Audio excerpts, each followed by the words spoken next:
Hi. How you guys doing? There you go. Hugo's back. Hello. Do you guys like my new outfit? Do you guys like it? Isn't it cute? Aren't I cute? You gotta say yes or I'll ban you. I worked very hard on that. Very hard.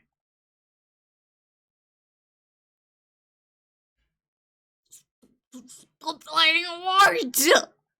It's not words time! Stop! What the hell? I'm being purposefully ignored. What the hell? Stop playing words right now! Oh, so I'm so glad you guys think I'm cute. I don't know, but for some reason people are scared of this version. I don't know why. I'm so cute and adorable. Don't you guys agree? Look, my little wings even flap a little bit. Like they flap a little bit more every time I talk. Isn't that adorable? Isn't that like super cute? Yeah. Anyways, hi. I'm Cupid Ghost. I'm Cupid's helper. I'm here to spread love and friendship. And be nice. And be super sweet and stuff. I must go. I got my patient on the way. Wasn't your patient your boyfriend? Just tell your boyfriend to put me on the background while you have your appointment or whatever. Oh, the stream was lagging behind. I see Teddy. Yeah, you better not be playing words over me. That would be so mean and fucked up. Right? Going flip gamba. Wait, why aren't my... Oh my god, I forgot to put my stream avatars. Ma, it's ban Teddy right now. Send him to the gulag. Send him to the Westport camp. My boyfriend is at home. I don't know. But oh no. No! Wait. I can boost the server. Boost, yeah, I can boost it, yeah. Good.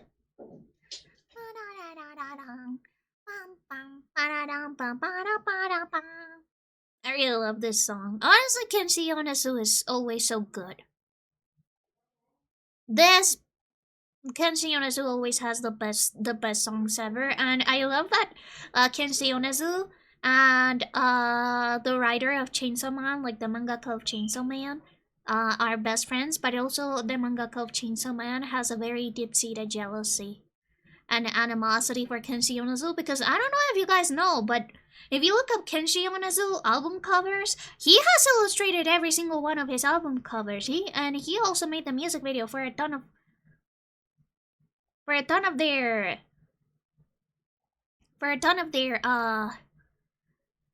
music videos.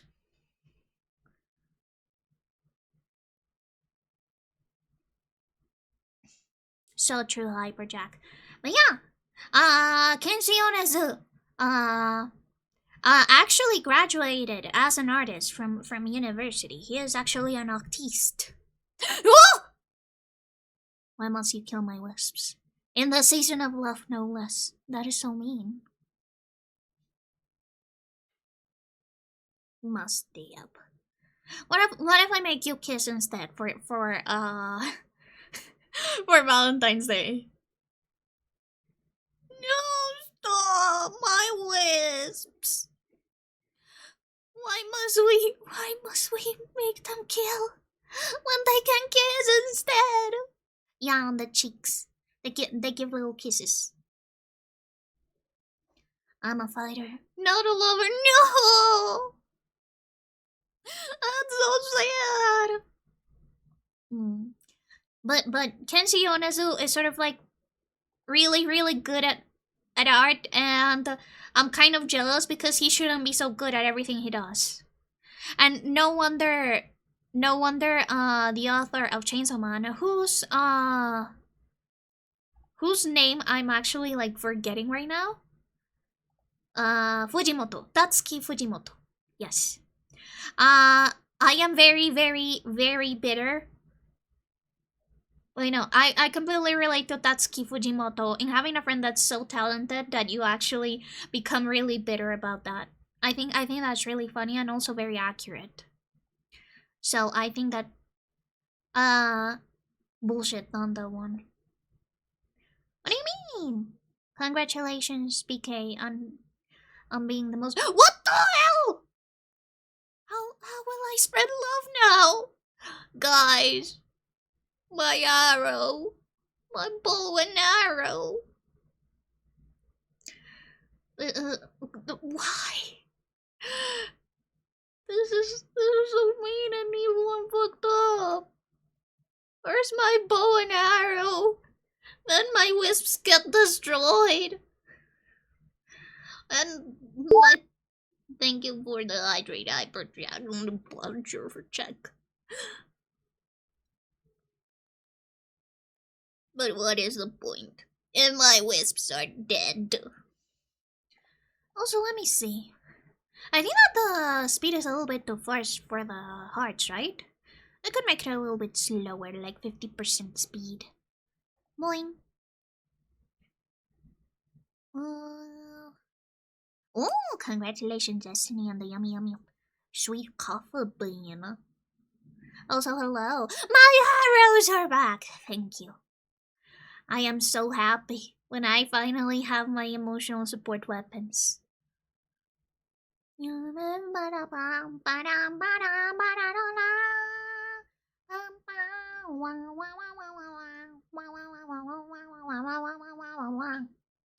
yeah, how have you guys been? How has your week been so far? Sorry about not doing stream Monday. My window leaked. Just like Crony, it was a very leaky day for me, and my window was very excited and it leaked.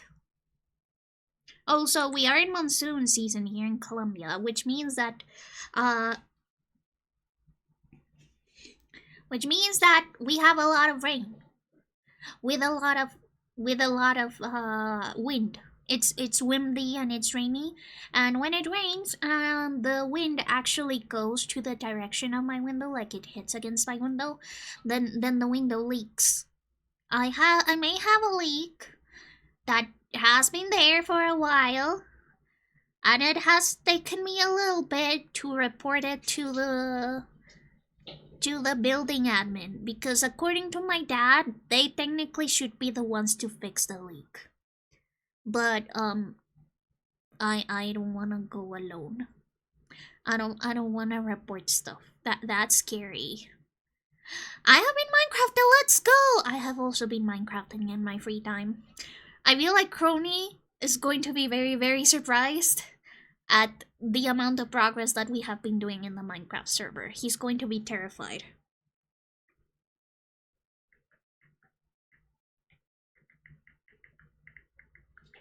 Also, apparently, we have a new emote. Do you guys want to see the new emote? That is so cute. It is made by Sumi, which, if you guys don't know, she's the artist that makes Salus emotes, and she also is his design mama. I have been working on getting used to Bedrock Minecraft. Bedrock Minecraft. I cannot really say that that I hate Bedrock Minecraft, because Bedrock Minecraft was my first Minecraft version. I used to only be able to afford Minecraft Mobile Edition, which was 2,000 pesos. Bedrock is weird coming from Java. You see, I did play Java, but it was just when jungles had been introduced. So I didn't really know much about Minecraft at the time.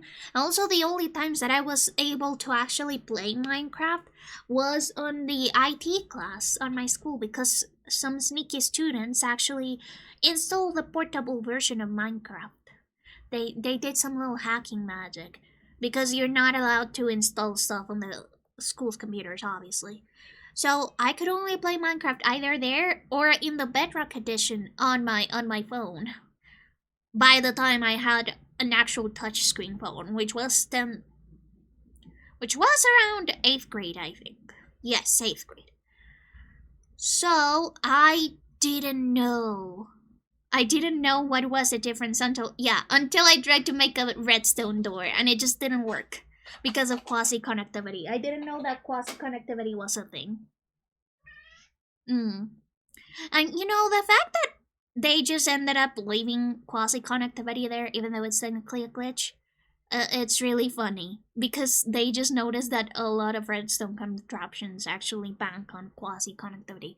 For those who do not know the mining and the crafting, quasi connectivity means that redstone dust can actually power things that are like diagonally from it, instead of it being a straight line. So that actually saves you a ton of resources, and you're also able to do like redstone sort of like staircases.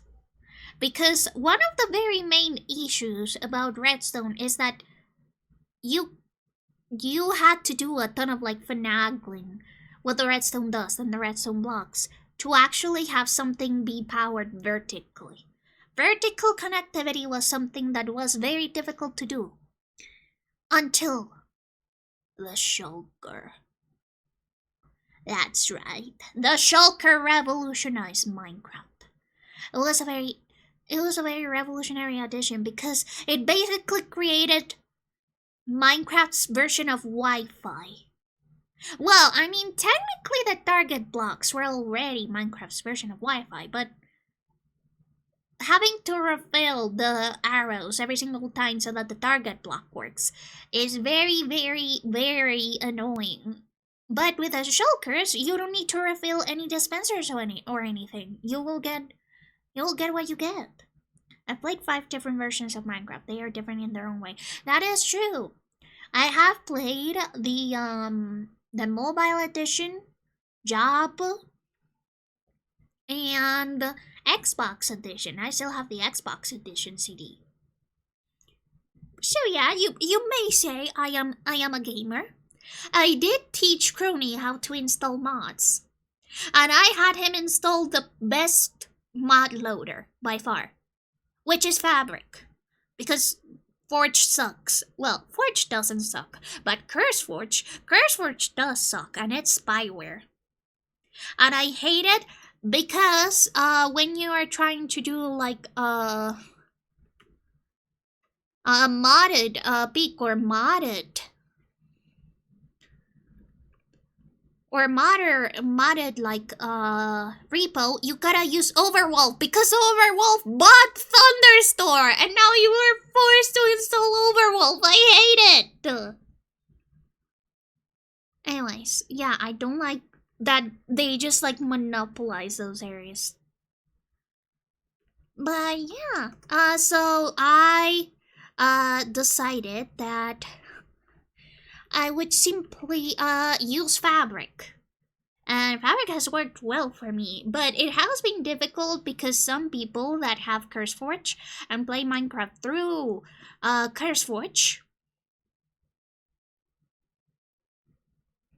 have been having like some trouble with installing the mods, which shouldn't happen, but it's because CurseForge basically makes it so that they have their own Minecraft launcher. So instead of launching Minecraft from its own like Minecraft launcher, they actually make their own little launcher and their own little game folder and everything, which fucks any other kind of mod. So if you want to install a mod not through CurseForge, you're kind of fucked, which I think is really mean because you should be able to have freedom on how you want to install your mods.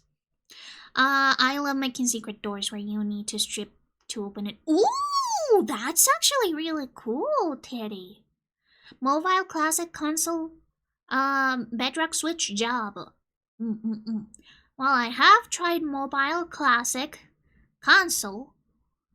I mean, the thing about mobile is that mobile technically is Bedrock,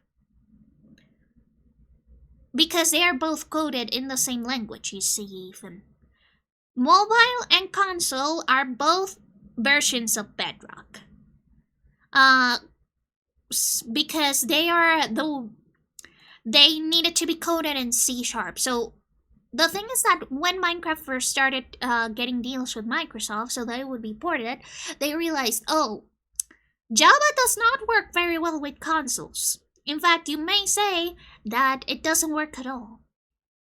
So when they did that whole buyout thing, and I don't remember when Notch bowed out, but anyways, when they did that,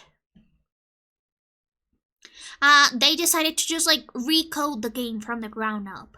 So basically, Bedrock, when mobile and Pocket Edition, when things were shit, that was because they were just starting to like recode the entire game on C#. And that's why also Bedrock and Java have different mods and stuff. It's because it's an entirely different coding language. So, Pocket Edition and Console Edition. Console Edition is a little bit more finicky because the internet connectivity with consoles wasn't really something super common. But with Mobile Edition, internet connectivity was a lot more common. So, usually console editions, they usually did big updates, and then they will like continue on until they would release another big update. Meanwhile, with mobile, they will release very small updates, gradually work out to it, so that they would be able to get it better. Oh my god, this is so expensive. Why is it so expensive? But yeah. Yeah, I know because I have classic console as an Xbox 360. That is the one I have. That's why I know about Minecraft C# and stuff. So basically, Xbox 360 was when you didn't have an Xbox Live account, obviously the Microsoft devs, they decided that hey, obviously not everyone is going to have an Xbox Live, so you would probably have to like actually create a classic version of the game, which is the one without all of like the updates that we have right now, so that the purchase would actually work. Because back in the day, DLCs were something that were not really looked up on. People really didn't like DLCs or additions to the game after purchase. It's not something that game updates, like for example Animal Crossing 3.0. That's something that usually isn't like looked very fondly. And it wasn't looked very fondly back then. You just wanted to have your game and that was it. Why have more updates? The internet costs money, didn't you know that? And so that's how basically they coded the base game for Xbox 360, the one that had the basic features. I don't even remember if it had the end, because the end is sort of like all the newer editions, I say, as I feel myself wither away. Anyways, it had the old edition. It had like what you'd call not just original like vision for the game, which was very simple. Anyways, I love Minecraft the way it is. I like that it's still updating. It is a very cool game. And I think people are being very mean about it. But yeah, I've been having a lot of fun with the Minecraft server. I know that 1.21.11 is out, and there will probably a 1.21.12 very soon with the whole like baby animals and stuff.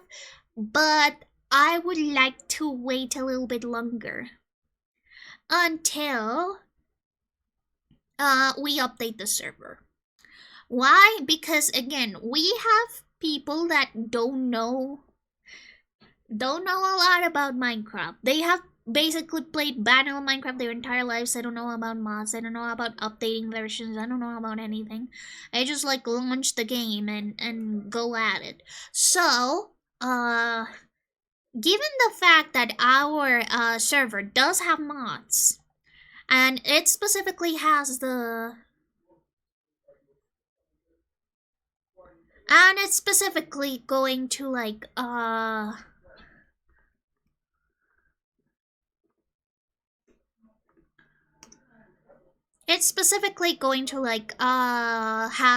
the mod like the simple voice chat, which is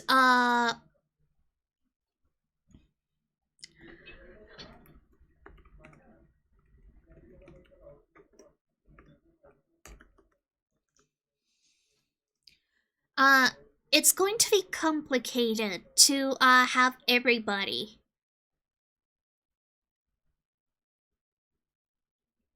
It's going to be complicated for everybody to update everything.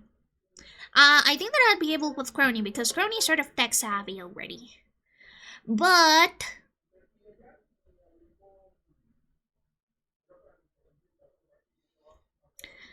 it is going to be a little bit weird. I'm alive in the backseat. Bubble pop. Well, Ethan, unfortunately, since the Java launcher says 1.21.11, I am going to say 1.21.11. The new numbering system is something that I don't really care about. Like, I quite literally do not care about it. So, yeah. If it's called 1.21.11 on the launcher, I'm just calling it that even. I really do not care about that, especially because I only play Java, and Java still has the old numbering system.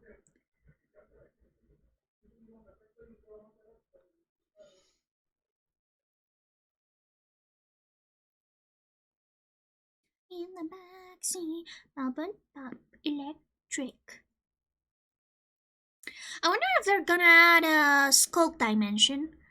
Honestly, it has been sort of been hinted at with the whole like huge structure that is on the ancient cities, right? Because of course there is a huge like thing, like a huge ring that looks like a portal that has a specific block that is not mineable in vanilla Minecraft. Or well, it is, but you cannot collect it. So it is similar to how the end portals have their own portal that you cannot, like their own blocks that you cannot simply get on vanilla Minecraft. So I am hoping that maybe we'll get some sort of like extra dimension. But if I were being honest, as much as I would like that, I also think that they should really just lock in on an end update. Yes, I'm one of the people that wants an end update real bad. Especially because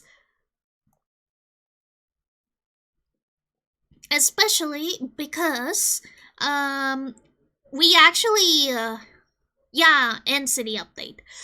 Especially because while we were testing the server, we actually defeated the Ender Dragon. And I was going to show people how to like use elytras and stuff, but we couldn't find a stupid end city.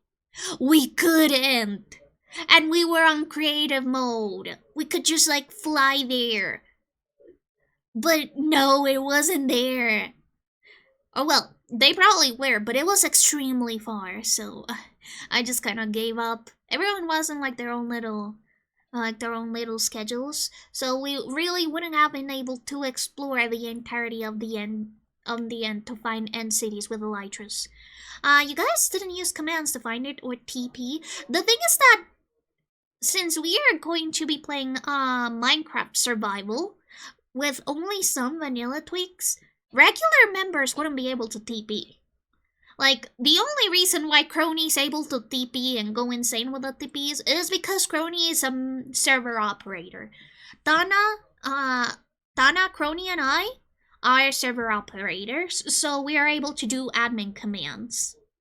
That's why they're able to do so. But regular members, like for example Freak or Flopsy or Kitty or Squappy, or the many other people that are in the server, Salu, Benji, Mari, Kit, none of them would actually be able to use those TP commands. So that's why I wanted to teach people how to look it up on vanilla Minecraft. Yippee! But yeah, we just weren't able. So you want to slash execute as Crony at a run summon COD 5? No, we won't. I mean, I'm trying to keep it as vanilla as possible. I'm only really TPing, like using my admin TP, when it is like truly necessary, when somebody really needs help. Also, hi to Mission, and thank you so much for the follow, Tickler Bungus. But no, we won't do that. Don't teach Crony evil commands, please, or we'll have to demote him, and then he won't be able to TP anywhere he wants and choke on sand or something.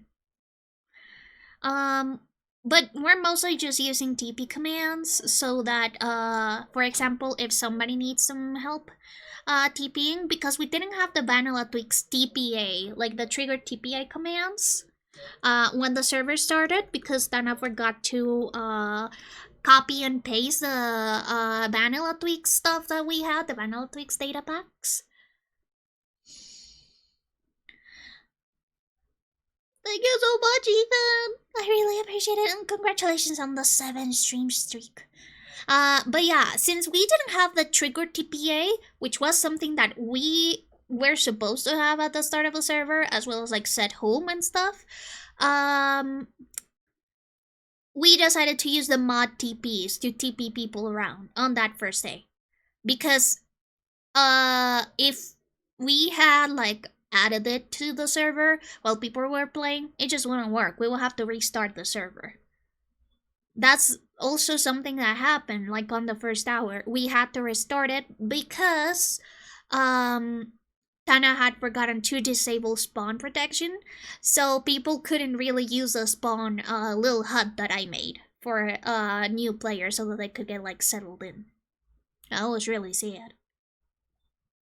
Yeah, I have been having a lot of fun in the Minecraft server. It is a little bit sad though that my mangrove base, it is at the edge of the world. It is at minus... Wait, I actually have the notes over here. My coordinates are 2,332, 66, 4,988. Very close to spawn if I just say so myself. But at least I have Cups, and maybe Stefan. I think that Stefan actually settled in close to where Squappy and Pebble are. I have seen like sort of the start of their mole base. Stefan has taken over and murdered all of the villagers in one village, but I'm sure that he's doing okay by himself. I have seen him around. And I'm also happy that when nobody's streaming, I sometimes see people go in the Minecraft server. I try to be very, very clear that if you didn't want to stream on the Minecraft server, that was okay. So we have some people that simply are not streaming and are just doing their own thing, which I think is really nice. It is like sort of like a way to organically populate the server without like forcing people to always be there.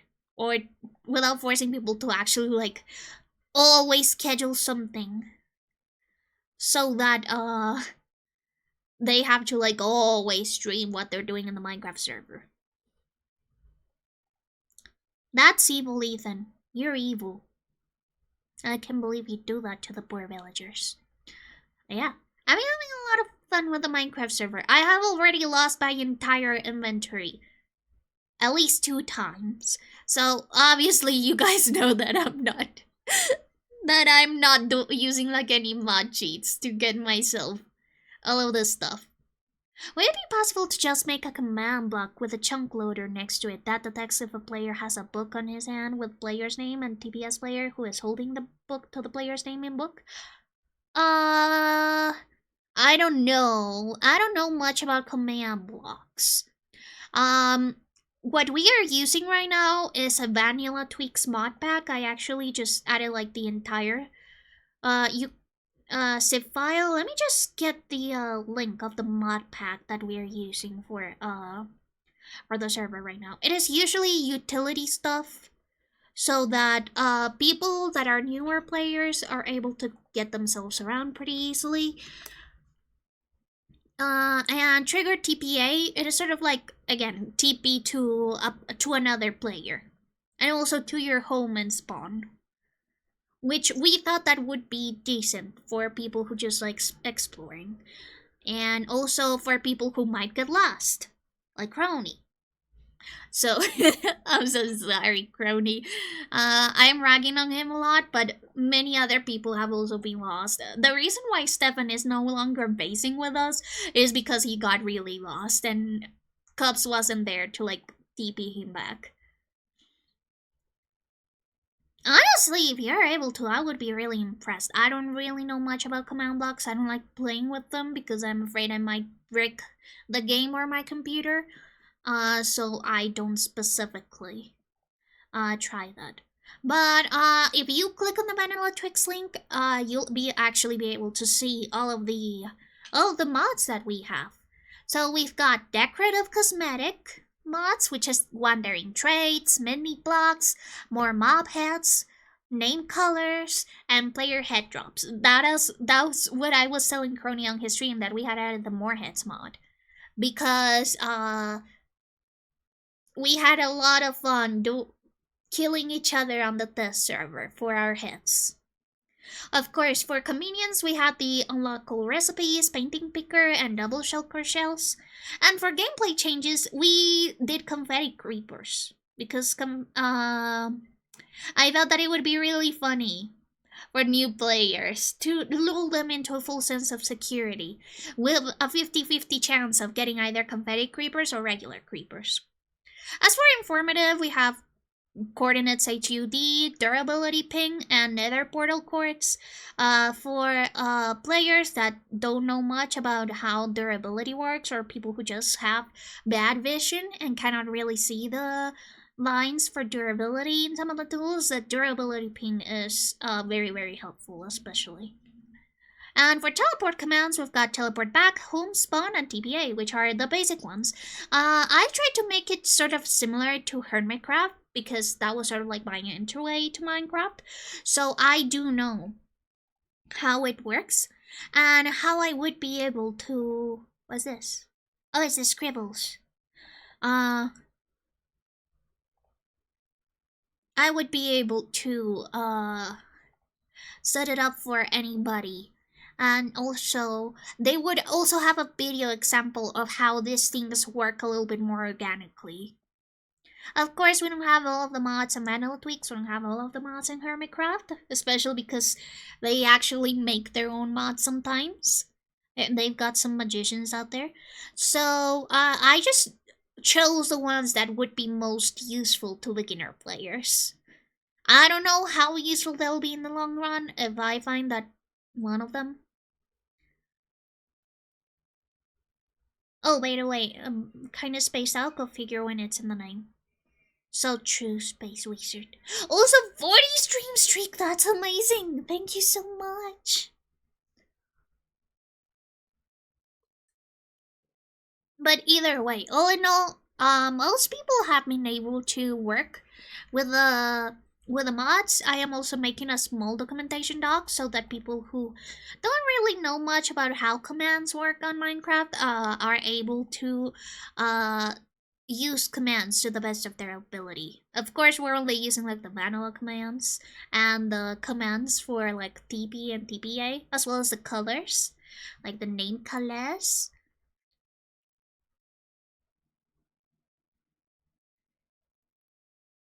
So, that is something that we have been doing so far. I've been using command blocks for my Minecraft realms so that I can make custom items and currency for my friends. Ooh! I know that you can technically do that, but again, it's spooky and it's scary.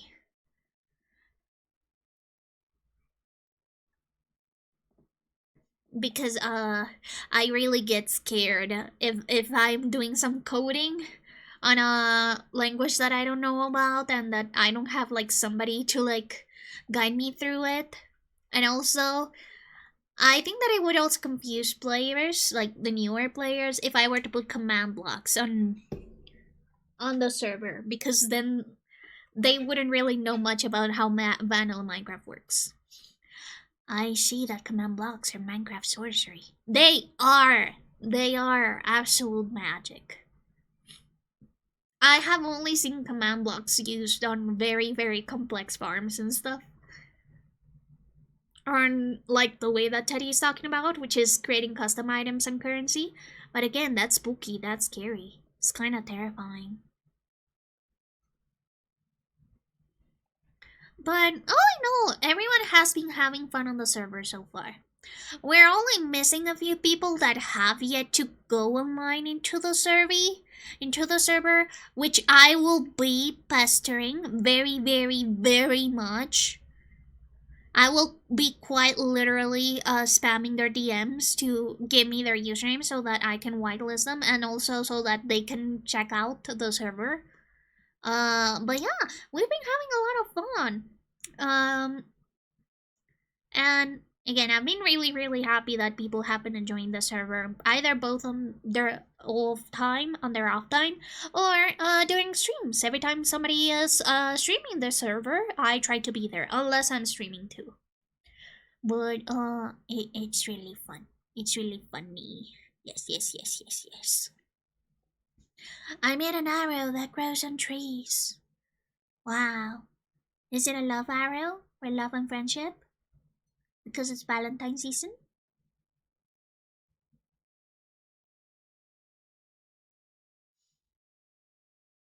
I hope it is. You know, since this is the season of love and friendship and magic. I would have really like to commission to make like a Cupid's assistant, a Cupid's helper, little guy animation for Hugo, so that I could change it. So that I could change either one of these Hugos to the Valentine's outfit, but unfortunately, Aishindo is booked and busy. Every time I see their commissions open for the little guy animations, and I check like an hour later when I'm back home, they're already off. They're already on a wait list because everybody wants a little guy animation. And honestly, deserved, because these little guy animations are amazing. It's the worst station ever! Why would you do that? Why will you do that, Daddy? That's so evil. Why can't you be more like Ethan? Who actually makes beautiful, beautiful friendship arrows that heal people. So true. I don't know if I'll maybe ask Donna if we can do like a saturation bar, but I'll have to ask. Wait, my dad is calling me. I'll be right back.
Guys, I have bad news. So, we had a sealed milk bag on the counter, on the kitchen counter. It was sealed, by the way, again, sealed. And Frida bit through it and dropped it. And she spilled the milk again. For those who do not know, this is the 5th time. And this time the bag was sealed. It wasn't open. She bit a hole. She bit a hole through the milk. Ugh. I don't think she has beef with it. I think that she may have gotten a taste of it and gotten a little bit addicted.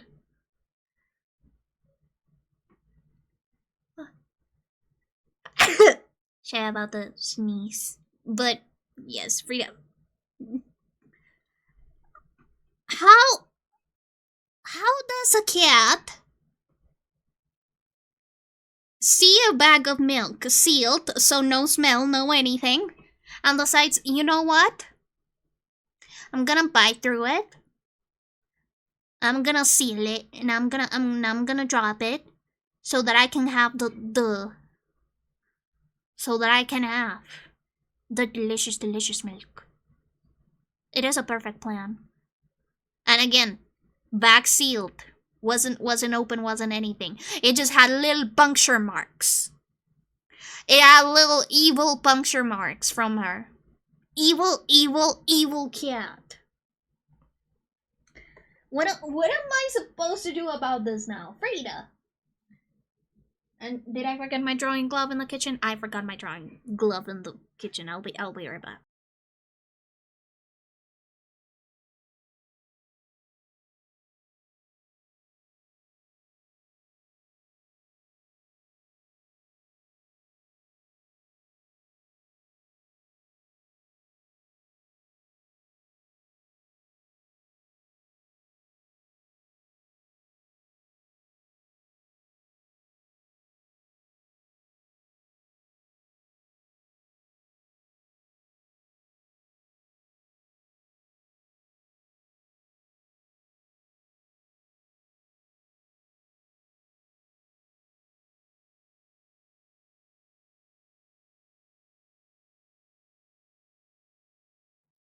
Anyways, I think that with this, we should probably start drawing, right?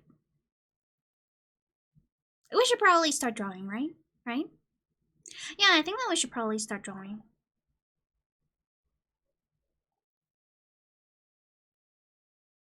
There we go. Beautiful.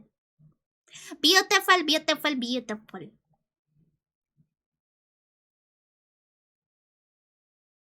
Hey, what is this overlay like? Oh, I see. Give me a second, I see what happened. I haven't seen plastic bag milk yet, besides the ones I use for milk dispensers and hot coffee shops. Do you wanna see? You wanna see? Because I sent Crony a picture of the bag milk that we have in Colombia. Give me a second. Gotta find the message. There it is. This was the old container that Frida broke, by the way.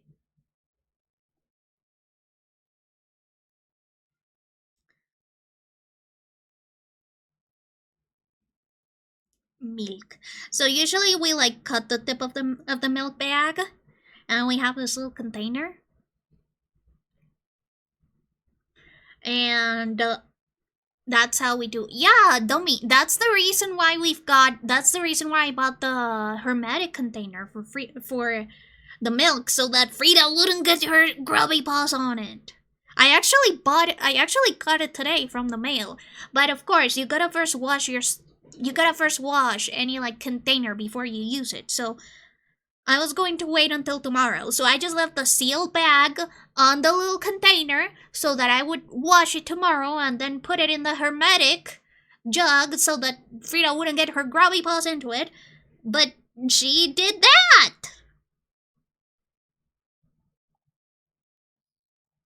Guys, my cat has an addiction and I don't know how to deal with it. I don't know what to do anymore. Where's my new layout? Layout old. New layout. Where's the new layout? There it is. Oh shit, I forgot to that's okay. I'll just do the cropping quickly. Game screen.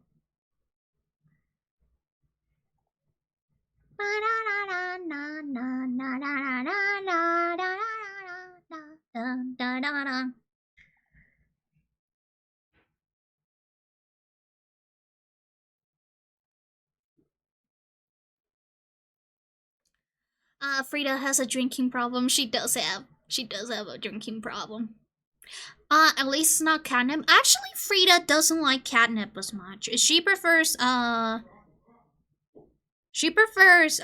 one that's called like matatabi.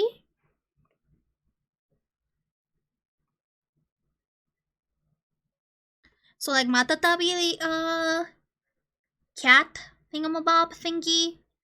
That's the one that she likes. But honestly, catnip doesn't really get her off that much. That doesn't sound good. That doesn't sound good at all. Oh my god, my dad is so angry with her. He is so angry. But Frida, that's what you get. You cannot just be like off puncturing. Yeah, that was her meowing from like the kitchen. Frida, you can't just be like going off and puncturing milk bags and making messes everywhere. That's not how things are supposed to be. I'm sorry, baby girl. Okay, there we go. Filter. Invert. Then, boop. Boop. There we go. We've got the transparent version. I forgot to do that. But that's okay. New layout pink. Hole. But yeah, Frida's yowls can get really loud when she gets really bratty. Yes, I'm calling you a brat. You heard me. She's looking at me as if I am like insulting her, but she knows what she is. She knows what she is. Frida. There we go. That's how it's supposed to look like. Beautiful. Beautiful, beautiful, beautiful. Now we can go to drawing, which was the thing that I was supposed to be doing. Frida gonna give side-eye. Frida always gives me side-eye. Well, right now she's not giving me side-eye per se. She's more like looking at me as if she is the victim of this situation somehow. Also, I'm going to like search a random brand of milk. Not the one that we use, but one that's very popular in Colombia. But this is what usually milk looks like here in Colombia. Delicious, delicious milk. And it's a megaliter. It's a megaliter because it is 1,100 milliliters. So, it is 100 more milliliters than a regular liter. Wow!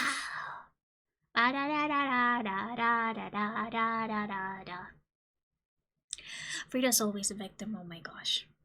This is why I tell you guys not to spoil her. This is what happens. She rips through a sealed bag of milk and makes messes that we have to clean up, and then the kitchen will smell like milk for the entire night.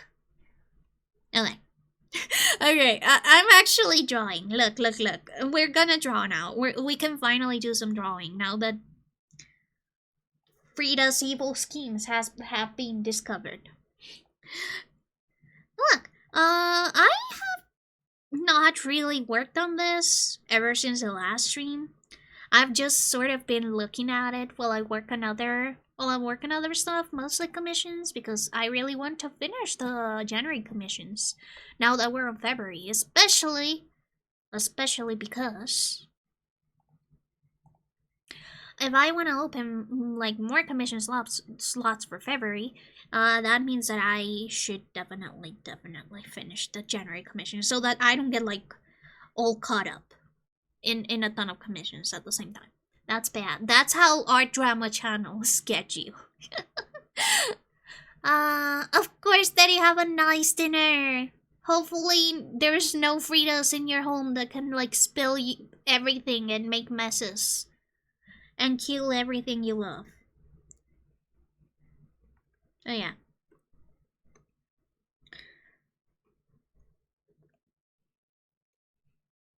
I still found it so funny when Crony was doing the smasher pass, the drunk smasher pass.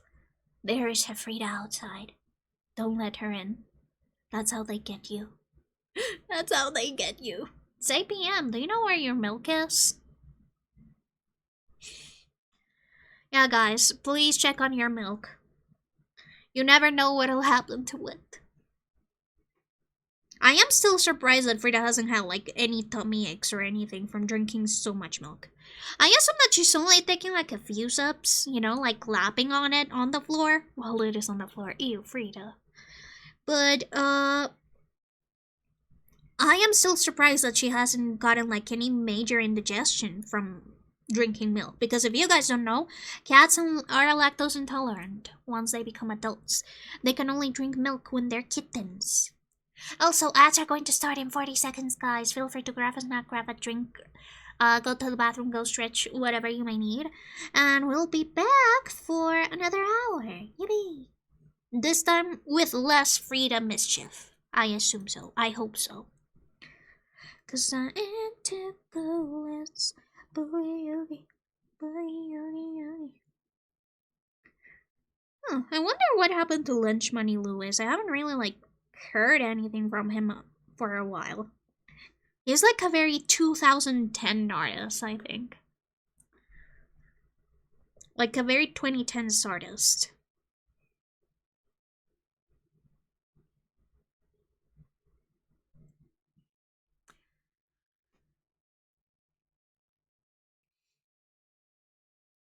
What I do gotta do with Frida right now is that I really need to brush her hair. I'm worried that she might get hairballs again and puke all over the place.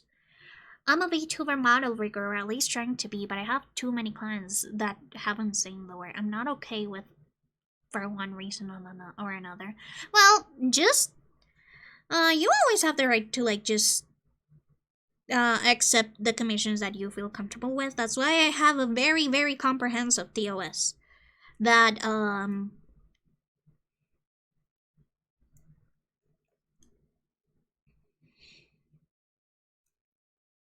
I try to like always direct people to when they try to do commissions from me. Have I lost clients? Yeah, probably, but I mean,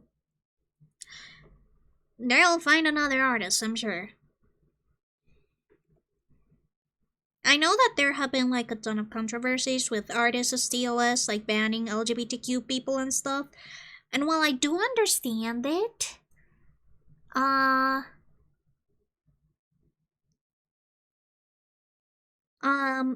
also like don't like the way that they reject people, like, because I do know that in some Muslim countries they are very, very strict about images. But also most of the time with all the drama that I've seen, it is just a matter of hypocrisy, like actual plain homophobia, because they are drawing characters that are like humanized as demons, like humanized demons, but draw the line of like LGBTQ people. Which again, just a little bit of a hypocrite. Someone wanted to be the child of a VTubership. Well, if the other VTubers consent, I would be okay with it, but if they're not, then I wouldn't be happy with it. You know, it's all a matter of consent. Like, I know that some VTubers are okay with being shipped, some aren't. As you guys know, I am very, very nitpicky with shipping. Well, technically, I don't do any shipping. I do not consent to being shipped with anybody whatsoever, because I am asexual aromantic. But, I do know that some VTubers are, like, more lax about it. They're okay with shipping and stuff. I told Crony about it and he was laughing. Yeah. I mean, with how much Crony is shipped with other people, I'm sure that he would find it really, really funny if somebody ended up making like a love child of him and Kit, or him and Taiga, or him and Yomi. Yeah, it's a lot like a matter of like what the VTuber allows or not. Because everybody has different sets of boundaries. I do know of a VTuber that is more like, hey, ship me, but only ship me with like my friends.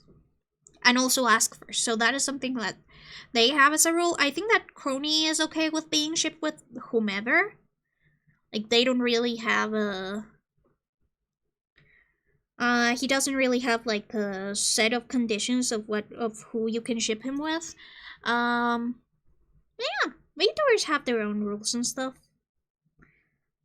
Because some are more like playing a character, and some are more like, oh, this is just like me but digital. Like, this is just a representation of myself, so they're going to be treated differently, or they want to be treated differently, depending on, like, what those standards are. Ugh, I hate drawing wings. Angel wings, my beloved. I technically know wing anatomy, I just don't give a shit about it. Ever since I did that angel redraw, I decided that bird wing or angel wing anatomy just isn't for me. Do not contact me. Oh shit.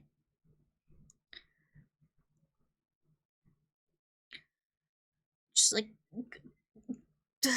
wings. I don't like them. Never have.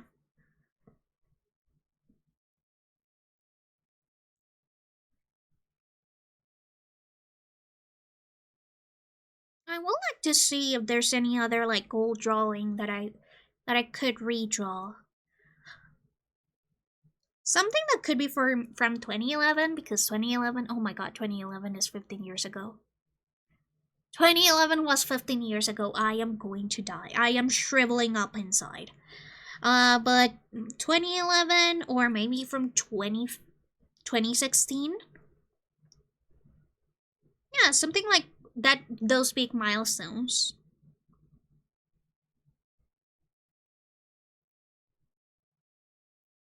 I'll have to look through my DeviantArt.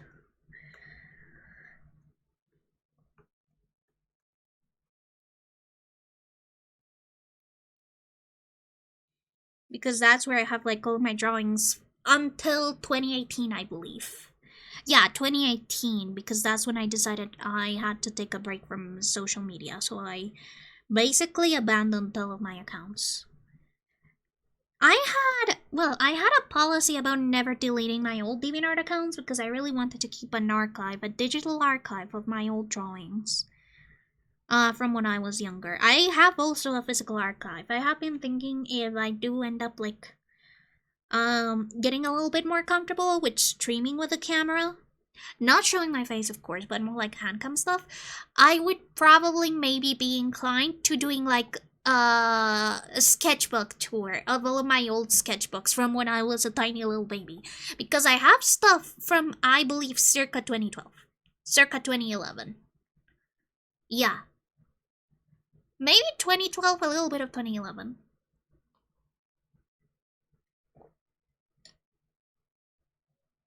So, that would definitely be something cool.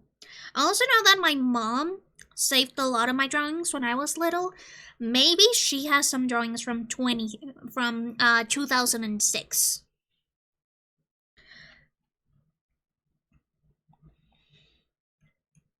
I know that when I was little, I really liked drawing dogs in cool outfits.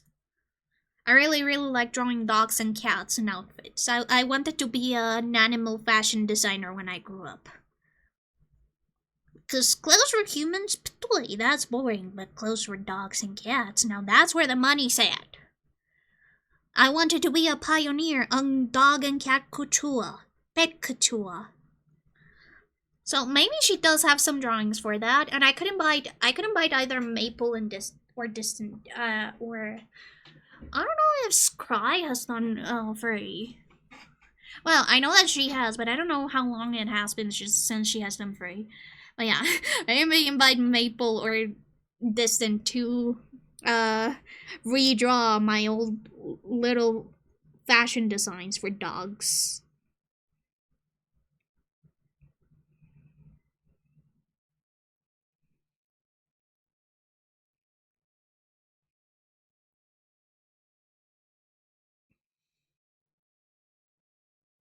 I think that would be really funny.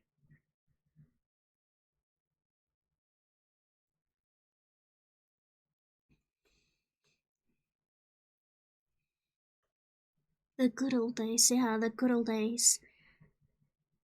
Back when my anxiety was generalized and not social. Because, yes, I am genetically predisposed to it either way. I was doomed from the start. Baby, if you want me. You got to show me love.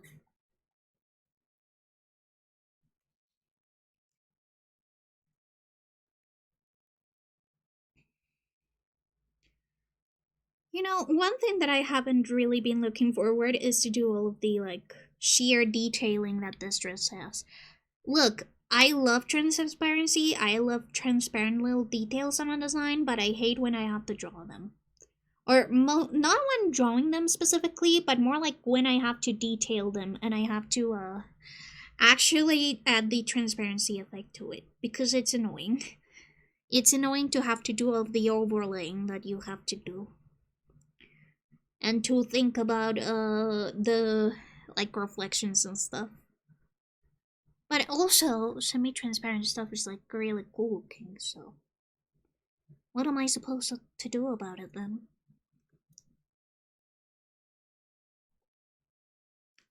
It is truly a problem when you want the cool detail design, but then you remember you actually have to draw the cool detail design.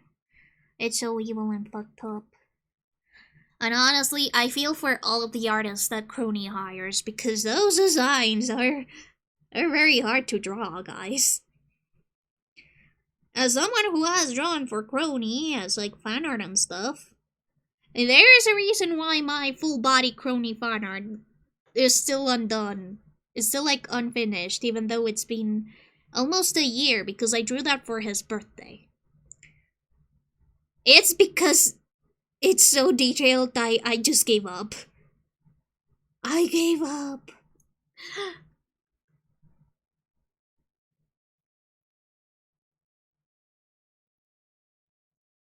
Don't tell him that, though. Like, I love his design, but oh my god. This is why I decided to put, like, an extra charge for detailed designs on my commission sheet. This is what I call the Genshin clause, because I blame those motherfuckers for doing this to me. I blame those motherfuckers for doing this to me. Like, Kizunai doesn't have a complex design. She's pretty easy to draw. Very good, very nice. But then Genshin came out. Genshin came out and changed character design forever. And I hate that. Genshin, count your days. Because I'm going to kill you on your sleep.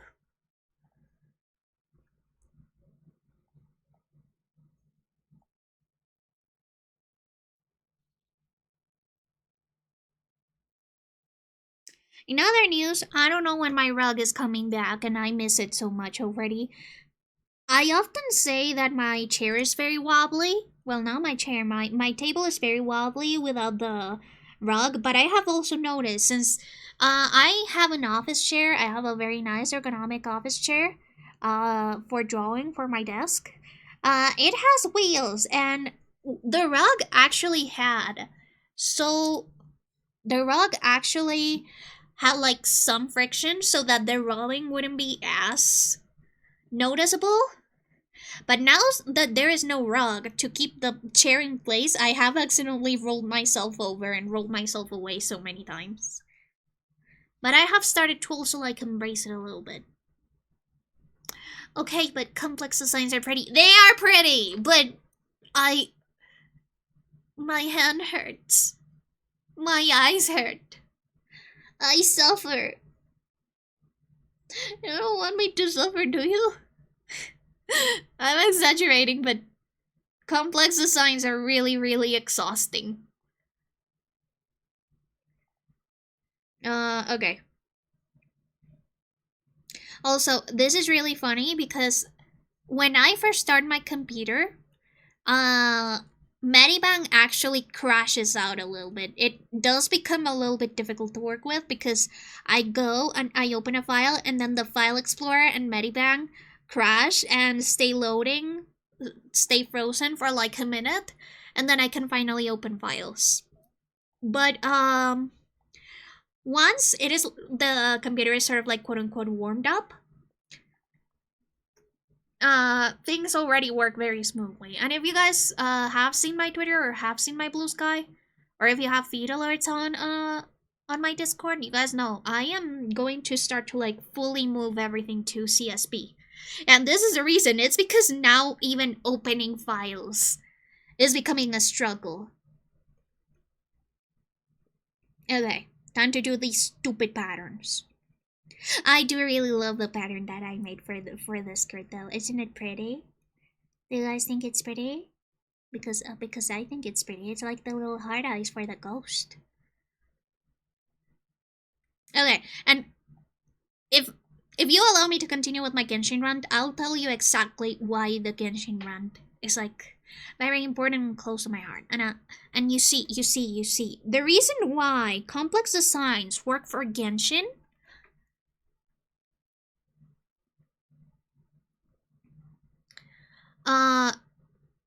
is that Genshin uses 3D models for most of their stuff. Of course, they have illustrations for the character art and stuff, but most of their characters, or well, all of their characters, they're going to be 3D modeled, and they're going to be used as 3D models, and they're going to have their textures and stuff. So the amount of original drawing that you have to do is far less than the amount of original drawing that you'd have to do if it was like a fully 2D character that you are going to have to draw every single time. This is why like there's also like sprites and stuff. Live 2D is sort of like creating a sprite. It's because you're not going to have to draw everything by hand every single time. You can use the live 2D sprite as like a base to redraw stuff over it. But that doesn't happen if you are a character designer and you are doing like a fully 2D video game with actual like classic style of animation, and or a comic, for example, or all of that kind of stuff. Yeah, you're going to have to draw that complex character 3 bajillion times, and every single time you're going to forget something. And this is not me just being like, oh, it's because I am forgetful and stuff. No, you're going to forget something every single time. And this is just a guarantee. The amount of complex character designs that are used for comics and for books are very little is because of that. Is because it is very difficult to keep yourself consistent when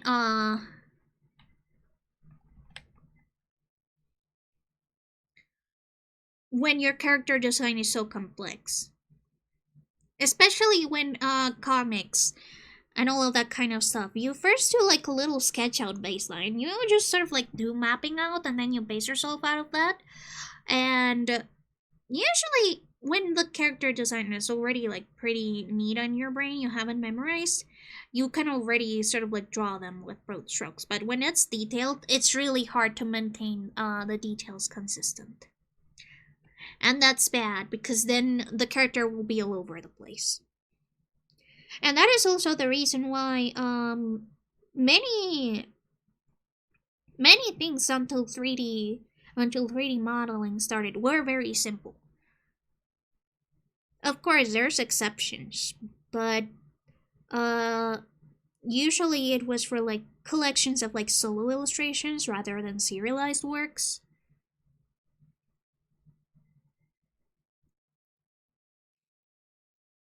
But if you see, for example, a good example that I like thinking about is like Cuphead. Because if you think about it, Cuphead doesn't have like very complex designs. Their character designs are fairly simple, all things considered. But due to the fact that it is like traditionally animated, it is frame by frame.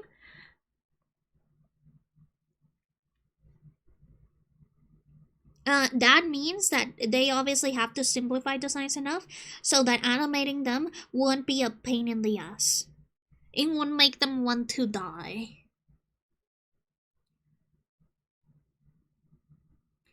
So, I also try to keep my character designs simple because I'm going to be the one that's drawing them. Like, I'm sure that for people who commission their characters to be drawn, they don't really think much about like complex designs because again, they're not the ones drawing them. And they can just pay the extra.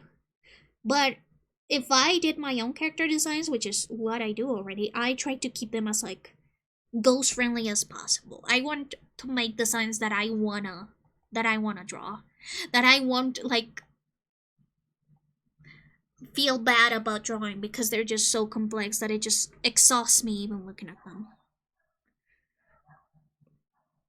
And of course I do like adding like little details. Like this sort of like I don't know what to call it, like embroidery. I don't. It's not embroidery. It's lace.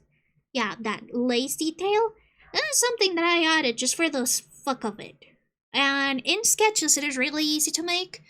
It's really easy to just like doodle. But if you want to keep it consistent, I didn't really realize that it would be this hard. Now again, it is fun while you're designing it because you're just doing like a one and done. But then when you realize, oh shit, this is going to be drawn like multiple times, that's when you realize, oh shit, I gotta streamline this character or else I'm gonna hate them. I'm gonna end up hating them. And I'm pretty sure that I have heard like a ton of like comic artists and a ton of mangakas with detailed characters that also have the same opinions, and that's one of the reasons why like they stopped drawing some characters is because they just are so frustrated with how detailed the design is, the finalist design is, that they decided, you know what? I'm just gonna kill him off. I'm just gonna make them leave so that I don't have to draw them ever again. And that is so valid and real. Because there are characters that I love. I love their stories. I love their stuff, but yeah, I don't like that. Hello, Leo. Thank you so much for the hydrate and the posture check. Leo, I'd like to tell you that unfortunately we are out of milk because Frida punctured the milk bags, a sealed milk bag, and then dropped it and destroyed everything. No milk today, I'm sorry. But I'll refill in water on the next break. I'm running pretty low right now.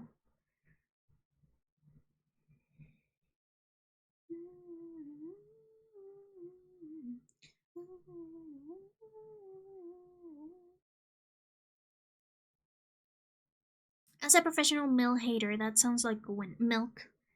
Leo, that's wasted food. I don't care if you like milk or not, but you do not waste food.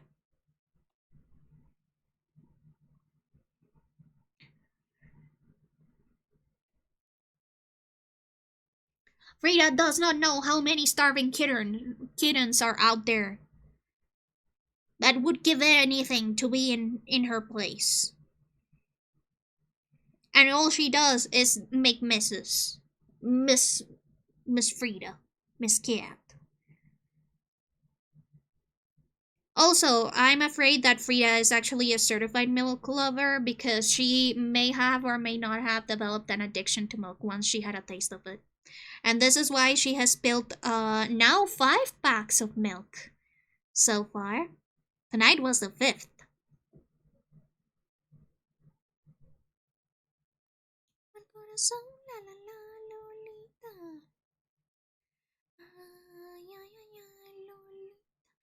Anyways, Leo, how have you been? How have your adventures been going?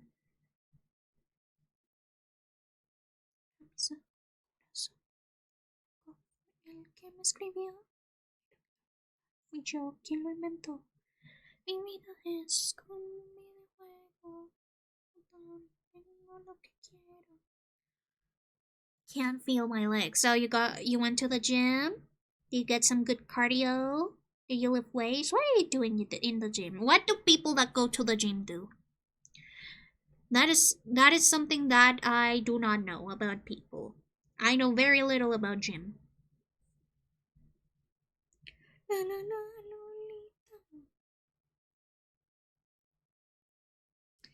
Man, I really hate that CSB doesn't allow you to use like your directional arrows as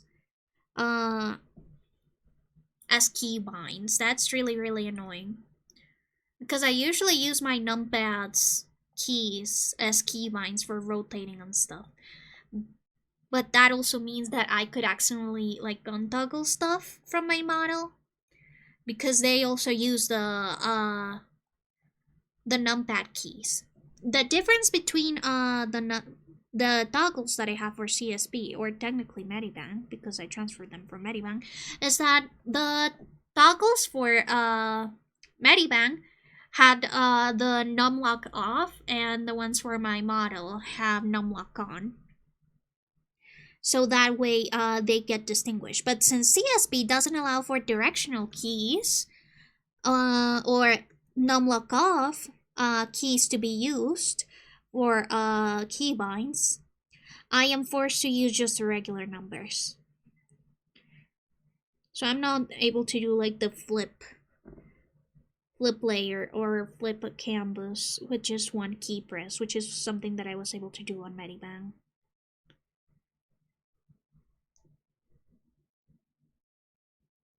I just got to the gym so I can look hotter with more tattoos.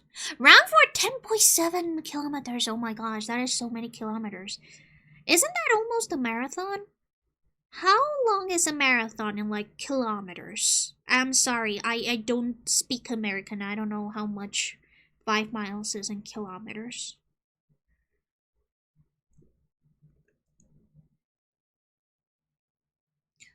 I think it's half a marathon. Maybe. I don't know. I know that I ran a half marathon when I was little, like the Cartoon Network one, the ones that they did when they were campaigning for children to go out and not watch TV as much. I did that half marathon with my mom, and we did finish it. I have like the medal and stuff, but I don't remember how much that was because it was a long time ago. Freaky, hi, welcome. How you doing? Freaky? Are you enjoying the Minecraft server? 5 miles is 8.07 kilometers. Okay, so yeah, that's like half a marathon, I think. A marathon is 10 miles, right? Marathon. Marathon length. Kilometers. Okay, marathon in kilometers. How much is that?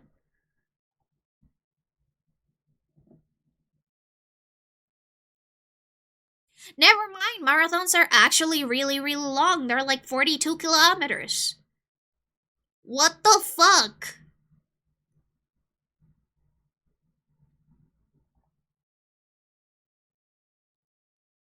40 kilometers! More than 40 kilometers, oh my god. What the fuck? 42 kilometers! Sorry I'm late, not feeling too hot. It's okay, Ricky!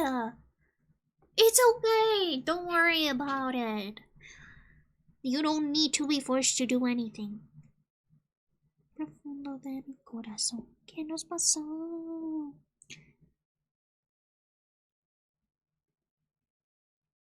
¿Qué nos pasó? Please make sure to take care of yourself, Ricky. If you're feeling bad, don't worry about stream. Just lay down and rest. Also, I'm pretty sure that Fickle is here, even if he's lurking. I know that he's here, or at least he came in for his daily coffee bean. Yo no me olvido. No te olvides ni me olvides que yo no me olvido. No te olvides.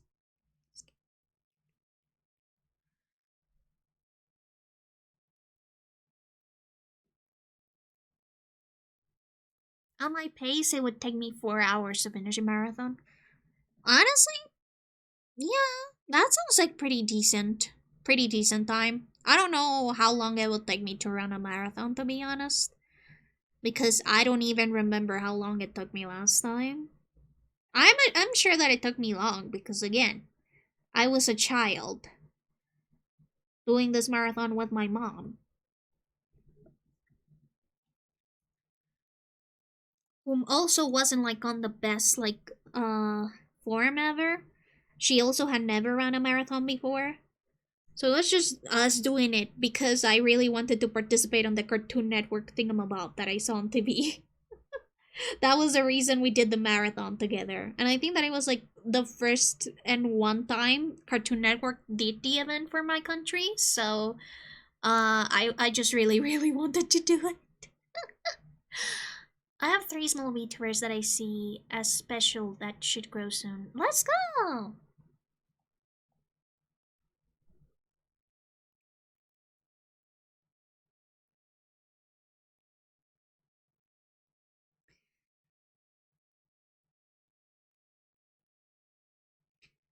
Lemonade, it spells all over and over. And I have already said this before, but I really wish Millie released instrumentals for their songs. I would be so happy if I were able to cover one of their songs. They're just that good. Over and over and over. I wonder how much I love my love. Over and over and over and over. You the best and made the world. Aw, thank you. I'm glad that you think of myself as someone who would be able to grow, because it would really help me out.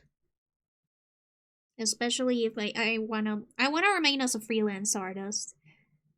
The job market for like being employed as an artist is real bad right now with the whole AI stuff. I really enjoy being freelance. I love drawing people's OCs and giving them like little pointers and stuff. I really wish there was like a website like Skeb for international artists. The closest there is like Beijing with like Skeb like comms, but it isn't really like actual Skeb. It's just an option that they have. The comic industry will blacklist your ass for AI. Yeah, maybe. I don't know. I don't know much about the comic industry. I think that you guys know that. I know more about like the manga industry rather than the comic industry. But the reason why I wouldn't get into comic or manga is because the burnout is insane.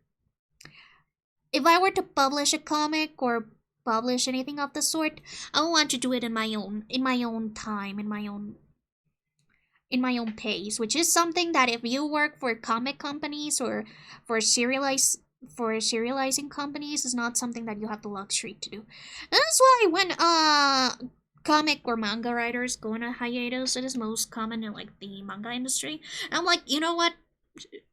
Of course. Of course, don't worry about it. Don't worry about it. Feel free to take as much time as you need, baby girl. That reminds me, I should probably check out my Shonen Jump app because I have yet to see any updates for Chainsaw Man and Spy X Family. And even though I do know that they took a break, like the authors, Fujimoto and the author for Spy X Family, I took breaks. They should be back up right now. They should have at least released another chapter. And now that Chainsaw Man is like in its like endpoint, I'm really, really interested in how it's going to end. Chainsaw Man is a series that is such near and dear to my heart. I just think that it is lightning in a bottle in a way.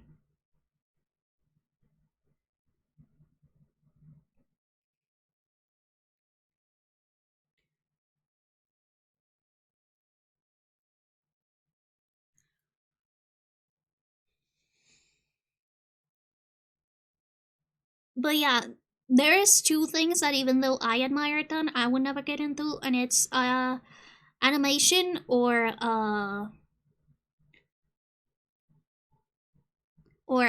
comic slash manga. Because again, love the art form, admire the authors, and have very, very deep respect for them, but I'm not built like that. I do not have the concentration, patience, nor dedication and motivation to actually do something like that. Especially with the soul crushing deadlines that they have. Like, mangakas actually have, like, some mangas actually have, like, a 1-week serialization. That shit is brutal, guys. Making an entire comic every week, releasing one, and that it's actually, like, up to, like, the quality standards that you've set up for yourself, it is brutal. It is so bad. It will destroy your self-esteem so quickly. And why do I know this? Because, guys, come on, I'm a weeb. Of course I have tried to make my own manga. I have tried to make my own comic. I have tried to do all that stuff. Nowadays, the series are literally for giving independent people a chance with DC characters on their own time. Yeah, but the thing is that I'm not into DC, and also, again, I don't like drawing comics. And it is especially because of the fact, like, aside from, like, the time crunches and stuff, is that I don't like repetitive tasks. And comics and animation are very repetitive. Are very, very, very repetitive. I like doing standalone illustrations. I like doing, like, illustrated books. I like doing signs. I like doing, stuff that I don't have to actually force myself to draw over and over and over. Because for comics and for animation, and for all of that stuff that is, like, with various characters at the same time, you're drawing the same character every single time. I've had a chance with it and I refuse to take credit for the work. Well, that's just dumb, I'm sorry. I'm sorry if I'm being mean, but that's just dumb. Please, please, please always make sure you take credit. Like, it is so incredibly important to grow as an artist. To have your stuff credited, to have your shit credited. And this is why I got so angry when Sumi's artwork, actually an account that I have blocked on Twitter, reposted Sumi's artwork.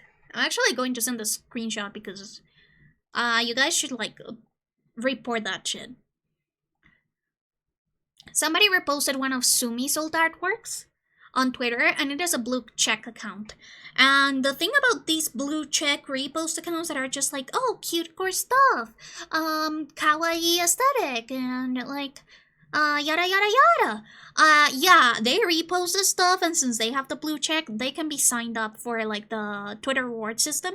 And all of these views, all these likes, and all of these reposts, they get money. They get money for that.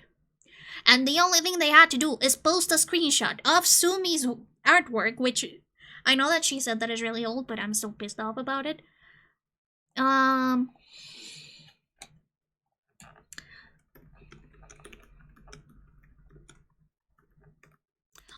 Yeah, they just repost this, like, this badly cropped version, gets so many engagement, and then they get money for it. And Sumi, who is the original artist, gets jack shit.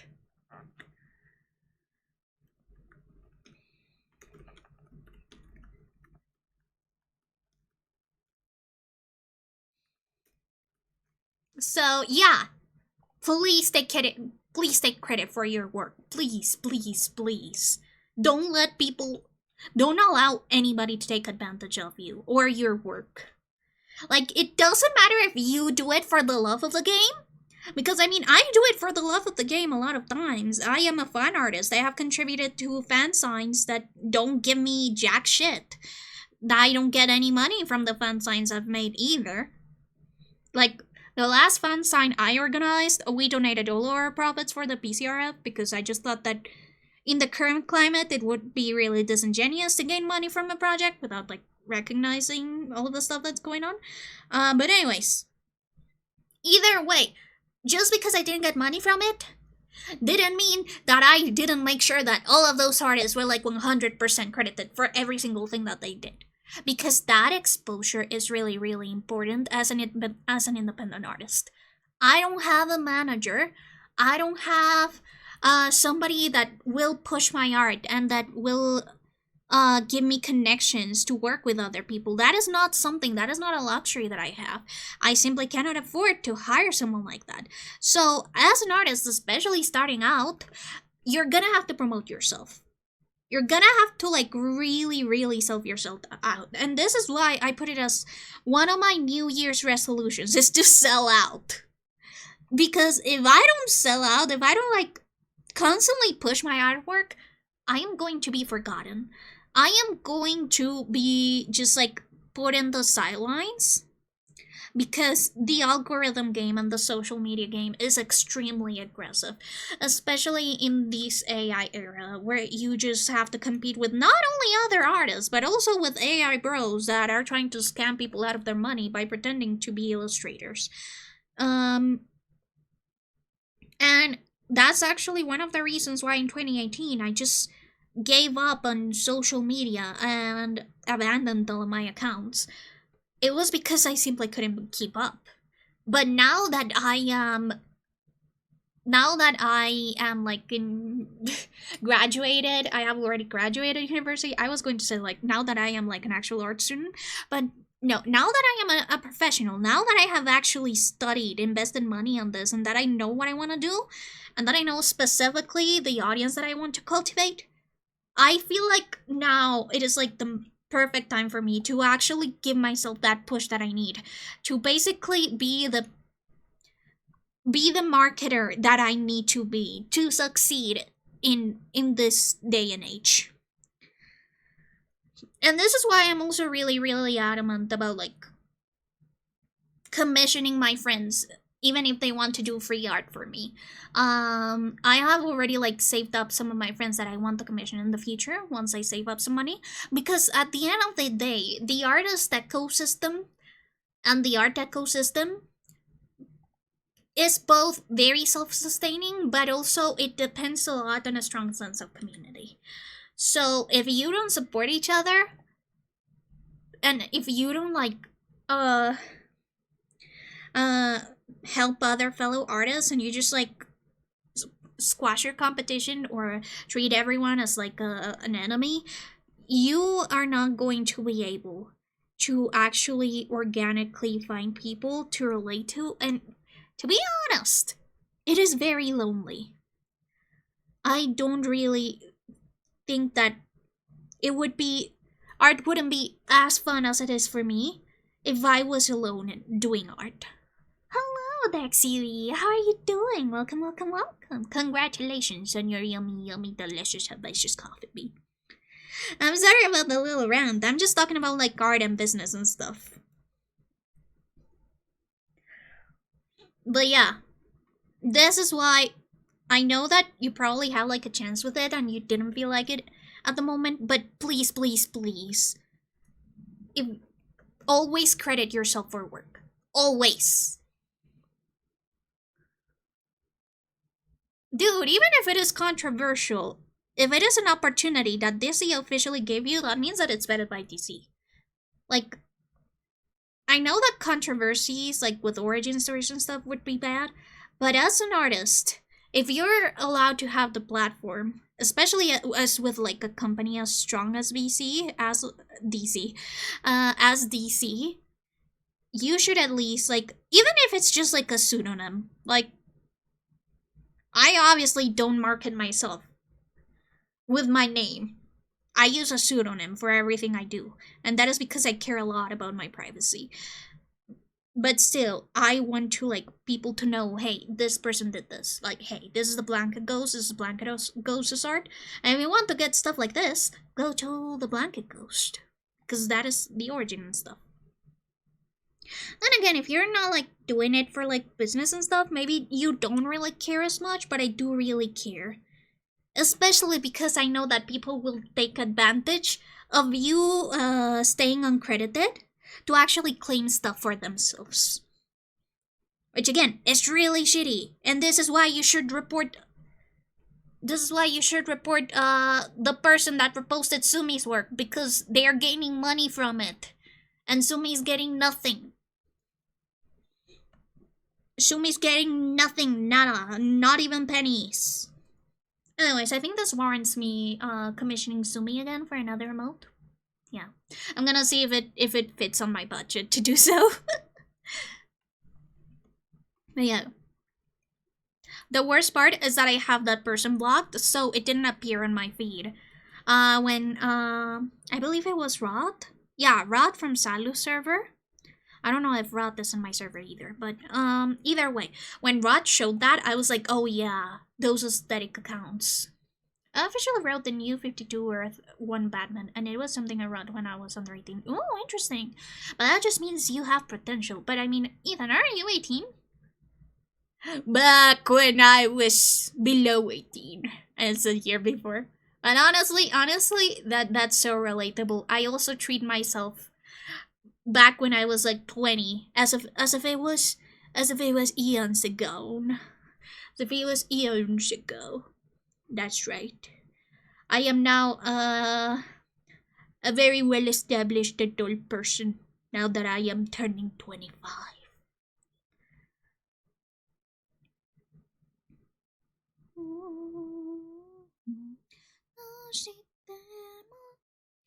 But I think that I have heard about the DC stuff, maybe. I don't know. I feel like I designed a hero one time when I was doing like some hero design contest, like probably over like 5 years. No, even more, because I was a teenager at that time. So,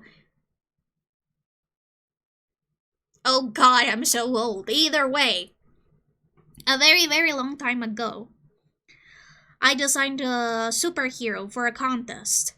And then I realized, oh shit, this is US only. So I never uploaded it. It does make me feel sad that some contests are like just like US only.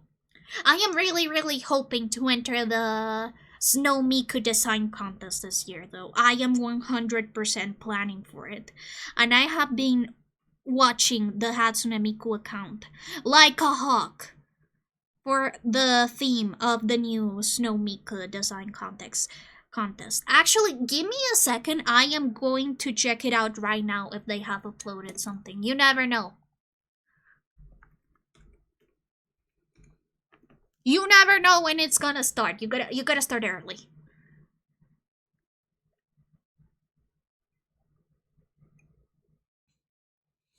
Snow Miku 2027 contest. You never know. You never know. Because the funniest thing is that I got the idea for my Snow Miku the day the Snow Miku 2027 contest ended. And I was so sad. But yeah, right now I believe Snow Miku contest 2027 hasn't started. But once it starts, you guys will bet your asses I'll be on it.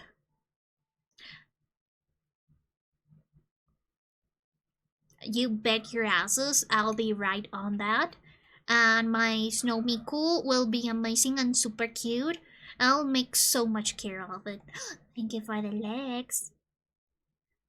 Oh shit, my legs are clipping. Give me a second. My legs are clipped. Thank you for the legs.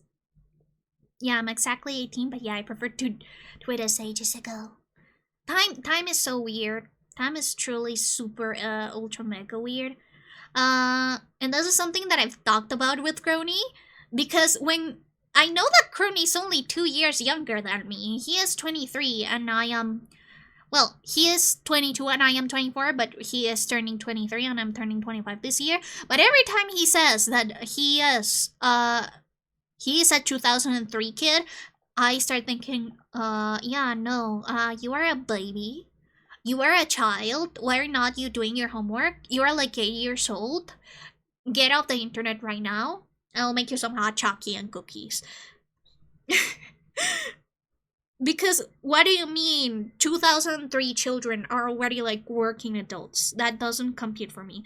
I also know that I believe kids born in 2008 or 2009 are turning 18 this year, and that is terrifying and evil.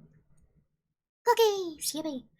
I love baking cookies. The only reason why I don't bake them often is because all of the leftover dough just makes me so annoyed. Because then I would have to do like 3 bajillion batches of cookies, and that annoys me so much. What if I just want to make 1 batch of cookies? What if I just want to make like 12 cookies and that's it? It would be like way easier for me if I had people to give cookies out to. But the problem is that my family has a history of diabetes. So my mom cannot eat cookies. My dad is built different because he loves candy. So he is okay. He'll probably like it, but still not recommended that he eats an entire batch of cookies. My grandma from my dad's side has diabetes. My grandpa from my mom's side has diabetes. My grandma, she doesn't have diabetes like my grandma from my mom's side. She doesn't have diabetes, but it either way it has been recommended that she doesn't eat sugar because her body is just not meant to be processing that much processed sugars and stuff. I lit the cookie dough. No, don't do that because you'll get salmonella. You'll get salmonella. No. I mean, you can make cookie dough without eggs and then it'll be safe to eat. But if you want to bake the cookies, the egg is needed. Egg. You know, a lot of people have told me that the way I pronounce egg is like very, very, very satisfying to them. The way I pronounce egg. Egg. I don't know. It is just something that apparently people from Colombia have. And is that they actually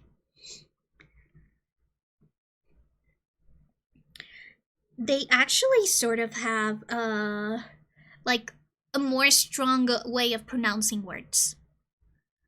Oh, you got the comfy emote, the blanket comfy. That's one of our newer emotes. I just added it this year. I really love that blanket comfy emote. It just looks so peaceful, so nice. This is me when I am like waking up in the morning and it's just the golden light and Frida is sleeping by my side and everything is nice and perfect. And my mom decides, you know what? I'm feeling good today. Let's bring breakfast to Ghost bed. And then I eat breakfast in bed. And then I can go back to sleep. And it's so warm and comfy and happy. But yeah. One thing that I really did like is that my first attempt at cookies, it ended up tasting like a type of cookies that I love. I was trying to make buttercream cookies, but I wanted to add like a little bit of like lime flavoring because again, lime is my favorite fruit. It ended up tasting like limoncitas. Let me show you limoncitas. And they're like this very like crumbly, like a little bit stiff cookies. Mine were a little bit more buttery, but they were this lime flavored cookies that I love eating with coffee. When I go to the grocery store, I usually buy myself like a huge pack of these so that I can have when I'm snacking. This is my predisposed snack. I was really happy when my first attempt at cookies ended up being very reminiscent of this. I should try making cookies again once I have like more people to give them out to. Right now I'm going to Japanese class on weekends, so maybe I could tell them, maybe I could give them cookies, but also I don't know these people and that's scary. Talking to people is scary. Every time I am forced to actually talk to my classmates, I die a little bit inside because I'm so terrified. Talking to people is so terrifying.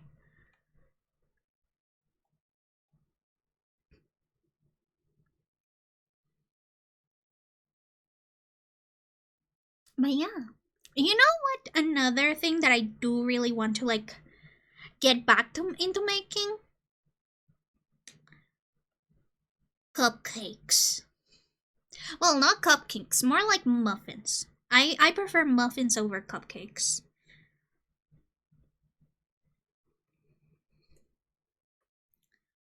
But I love making muffins. It is one of my favorite things, and I used to make muffins a lot more. Thank you so much for the hydrate, Dixie. I used to make muffins a lot more, but again, my family is very propense to diabetes. Aside from like everything else, so I stopped making muffins as much because my dad and I would be the only ones who would realistically be eating them because we're the only ones who don't have any sugar related problems, or at least sugar sugar-related problems that mean that we cannot eat candy. Because as you guys know, I have hypoglycemia, so that means that I am allowed to eat more candy. Or well, not more candy, but I do need more sugar than the normal person. Because my body likes to spend through sugar reserves, or just through like everything reserves, very, very quickly. That's why I eat 5 times a day instead of 3 times a day like the usual person. It's because I cannot stay hungry for very long, or I end up having a sugar crash. I don't have enough sugar to survive.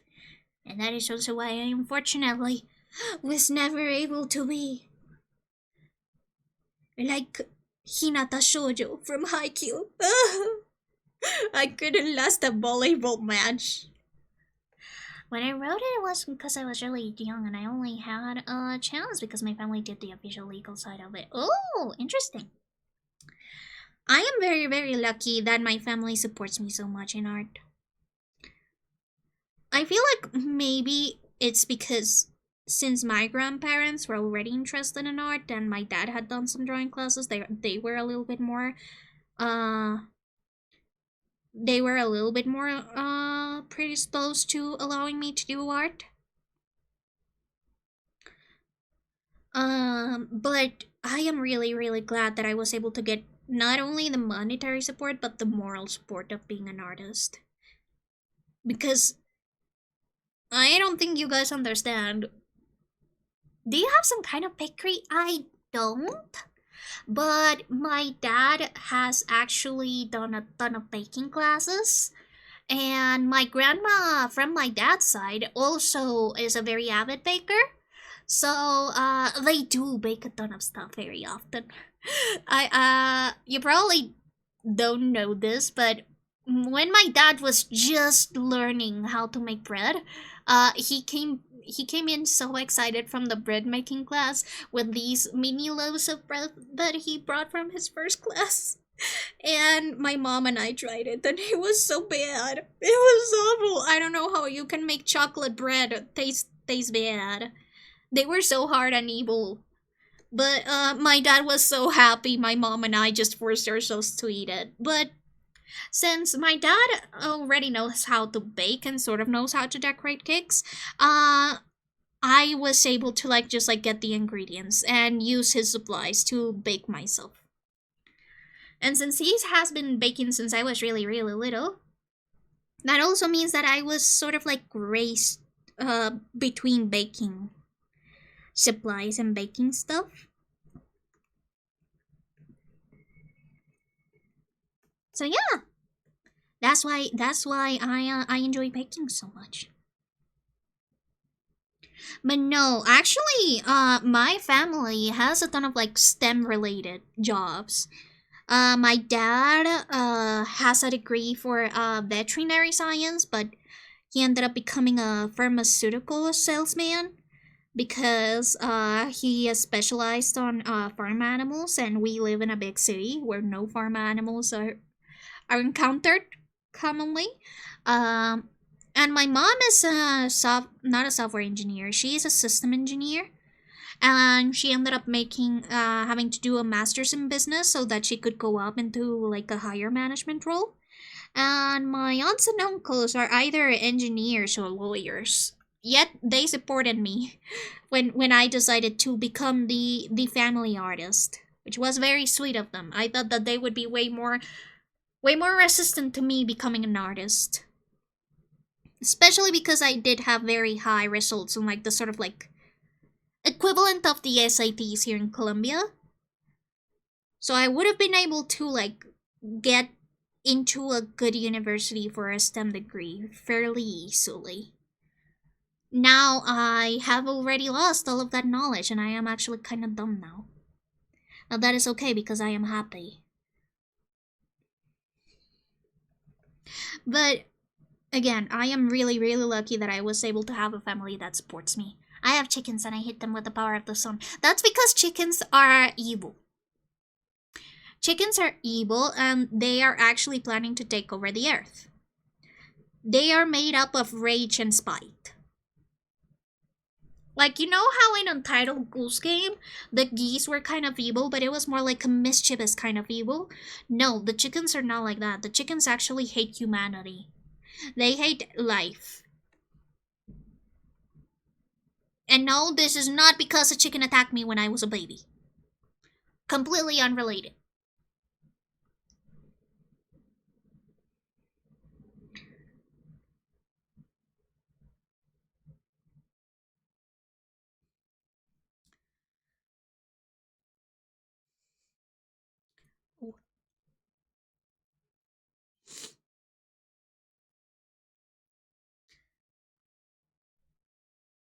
Oh, ads are going to start in 1 minute, guys, and I'll be taking a small break to refill my water bottle and to go to the bathroom. Feel free to do the same. Grab a snack, grab a drink, go to the bathroom, go stretch. Stretch those legs, stretch those arms, stretch that neck.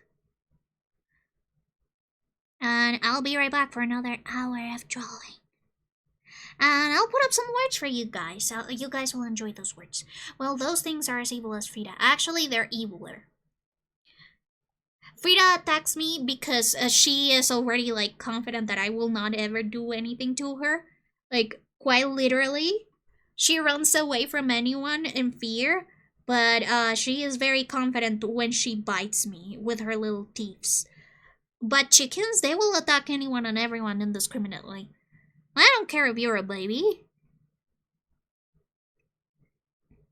I don't care whether or not you are actually good or evil or are trying to hurt them or not, or if they know you or not. They're going to peck you as if their life depended on them. Because they're evil and fucked up and spawns of Satan.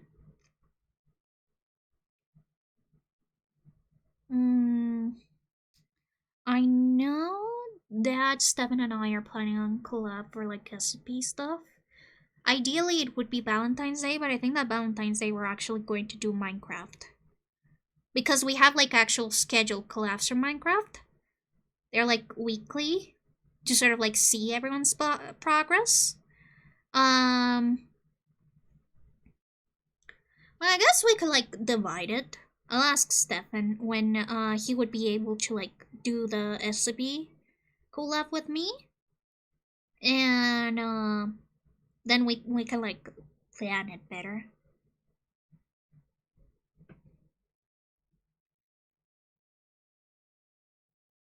Because yeah, I don't know if you guys know, I have already talked about it with Kit and Crony, but we are doing on a Smash or Pass, but we are actually classifying you as an SCP collab with Stefan. Oh no, maybe I'll ask Salu, but Salu doesn't know about SCPs much. Okay, Abrek just started, so I'll put on some music, I'll put on some words, and I'll be right back.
Oh, I'm back.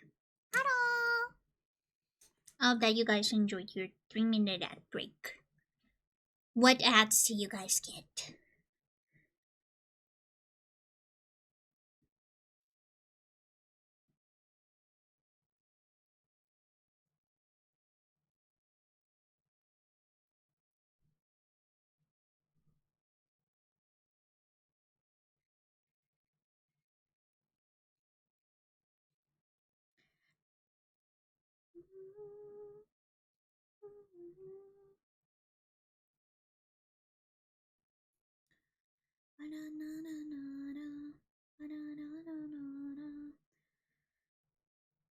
See, this is a reason why I don't like doing like super detailed stuff for my designs because it takes so long. Don't worry, we're almost done. Only one more thing to add to the line to this like lace design. And it's kind of easy.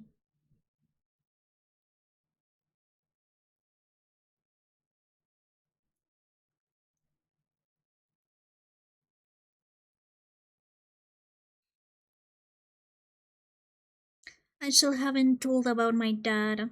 I still haven't told my dad about the Joe's concert. Do you think he'll forgive me for this absolute betrayal?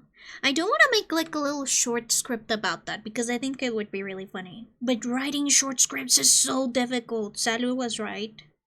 Writing actually scripted shorts is really, really hard and difficult.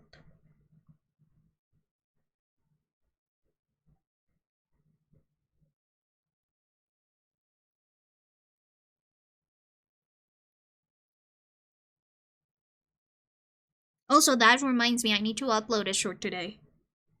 I have like a 5 shorts bundle that I commissioned that I just got the results for. I need to start uploading those shorts.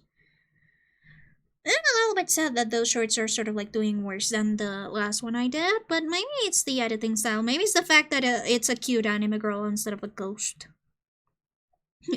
That could be it. But I'm pretty sure that it's just an algorithm thing. Sometimes shorts get pushed more than others depending on the tags that you put. And now TikTok has decided that you're only allowed 5 tags, which is evil and fucked up. I simply cannot like summarize my whole short in just 5 tags. I need to add as many tags as possible. Come on, at least make 10 tags. I believe, how many tags does Twitch have? Twitch has 10 tags, I believe. Yeah, it has 10 tags. Why can't we have 10 tags? I think that's discrimination. Hashtag discrimination. I do wonder what spurred on the change. Are people just like abusing the tagging system? I don't know. This is why we should tag like we do in Tumblr. It's so clean, it's so neat, it's so specific! You guys already know that I am a Tumblr truther. Tumblr is truly the ultimate social media. I love using it. I still haven't like updated it. I haven't like refreshed it, so that I can like start to properly promote it as my main social media, and that is because most of the people that are in my Tumblr are from the Twisted Wonderland fandom. So I'm going to sort of like sift through all of my Twisted Wonderland posts, create a specific tag for that, like a specific blanket ghost Twisted Wonderland tag. And then also create like a specific VTuber tag that applies only to my blog, so that if they are only interested in Twisted Wonderland stuff, they can just like follow the Twisted Wonderland tag and mute the other tags. And if they're only interested in the VTuber stuff, they can follow the VTuber tag and mute the other type of tag like Twisted Wonderland, Vocaloid, etc. etc.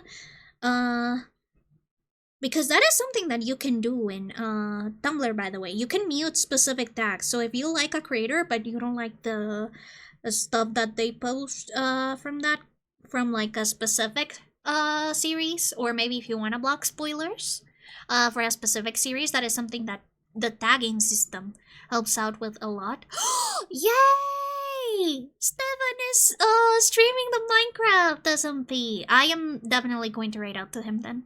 Yippee! Yippee! Yippee! Yippee! But yeah, Tumblr has the option for you to mute or to completely censor tags so that they don't appear in your feed. Or if they appear like with a little warning so that you can choose if you like to look at them or not.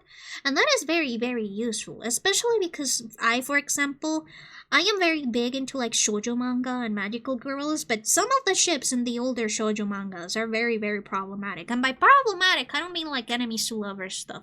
I mean like minors being shipped with adults. Or incest. Or stuff like that. Because the 2000s for shoujo manga were a very weird time. So I have like specific ships muted. Because, for example, I really like Shugochara. Shugochara or Shugokira is a very, very, very, very nostalgic show to me. Show slash manga. I have read and watched both. But, not a big fan of Amato.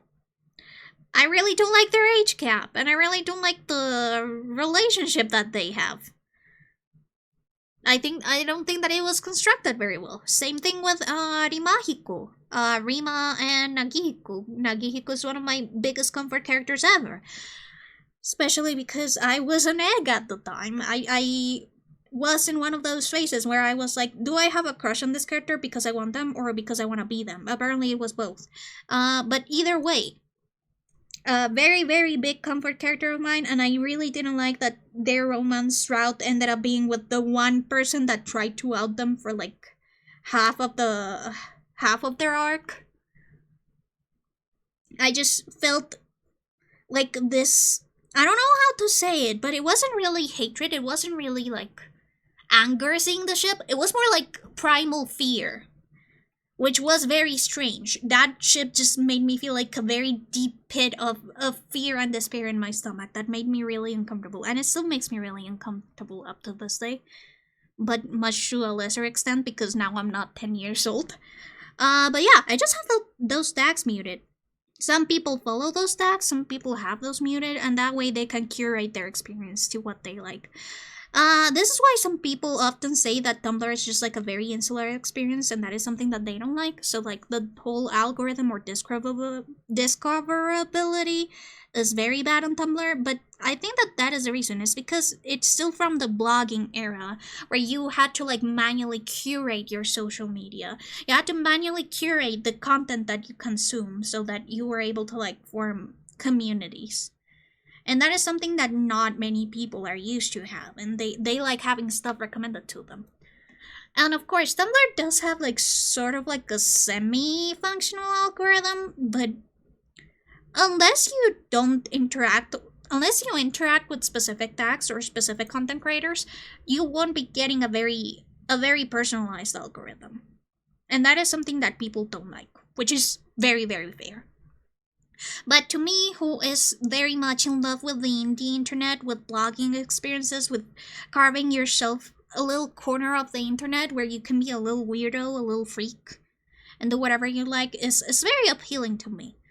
So Tumblr is always something that I am going to like gravitate towards. Also something that I am very protective about. I of course know about the criticisms about Tumblr, specifically the fact that due to the fact that it is very insular and you have to like very carefully curate your content, you can even find like communities of very harmful things in there. Like there's very big, very bad communities in Tumblr that I will not speak about. But at the end of the day, if you don't interact with them, you won't encounter them in your dash.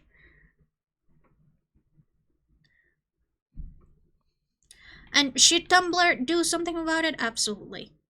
I think that they should ban those tags from the community. Or at least blacklist them. But you know how it is. At the end of the day, social media still need, like, a constant flow of attention. A constant flow of users to survive, and Sometimes you gotta do deals with the devil for that, which is really, really unfortunate.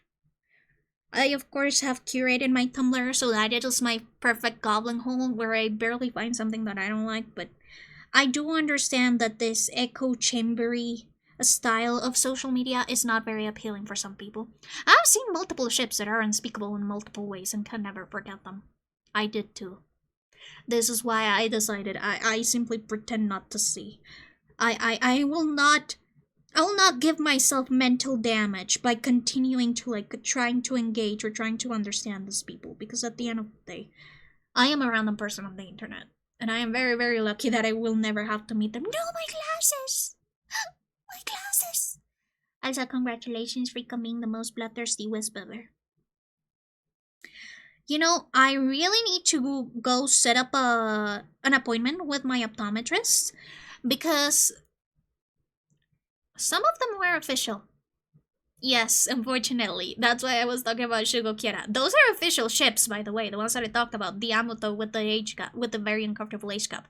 And then Imahiko with the trans person gets shipped with the person that harassed them the most. Under the guise of it being tsundere. Those are official ships. Those are endgame. And those are evil and fucked up, and I hate them with all my heart. But the series is so close to me. It is so personal. And has affected me in so many positive ways that I also cannot just like abandon the entire series because of those ships. I just pretend not to see them. They do not exist in my head. In my head, Shugokira ended. And that without any of those ships becoming canon, Ikuto fucked off to France and never came back. Amu found an age-appropriate partner. Nagihiko/Nadeshiko realized that perhaps dating the person that tried to out you multiple times is not the smartest idea. And even though he stays friends and forgives Erima because at the end it was a byproduct of her ignorance,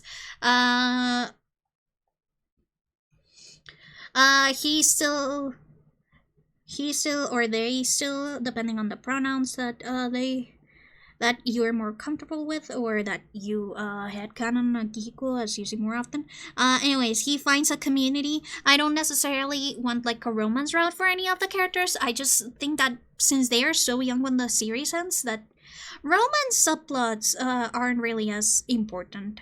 I do think that Sakura Card Captor, aside from the very, very yucky, evil and fucked up ships that they have, they really did handle like children just like starting to like have crushes and stuff without it being like, oh, this couple is going to be endgame and they're going to be in love forever and ever. And it's going to be like, ooh. Or like they don't really like force a romance. Like they understand like, yeah, these kids are kids at the end of the day, and their approach to romance is going to be clumsy and it's going to be weird, and there's going to be a couple of questions and stuff. And while I am aware that technically all couples on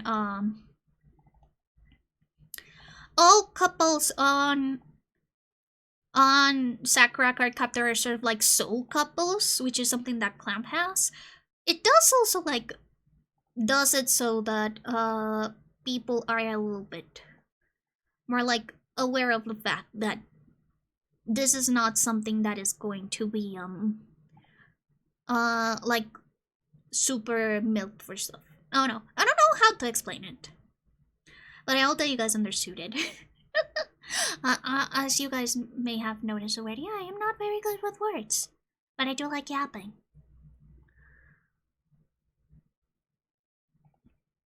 No, but yeah. The good thing about Tumblr is that I can just pretend those things don't exist. Which is great for my mental health. Like, as someone who is pathologically anxious, it is actually objectively good for my mental health to pretend that that stuff doesn't exist. Because at the end of the day, it'll only affect me if I perceive it. Ignorance is bliss, as they say. Which is usually my stance on a lot of like shipping discourse and stuff.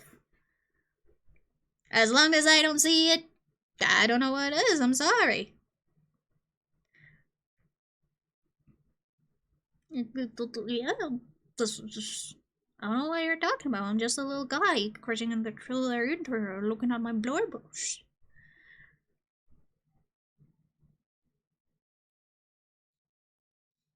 I have actually like an entire 15-minute rant about Fujisaki Nadeshiko/Nakihiko and how they affected my journey with gender, and also how special they are to me, and how evil and fucked up was that they ended up with Rima. But I'm also really nervous about ever uploading it because oh my god, just some you don't know the ship wars I've seen. I've been to the trenches way too many times.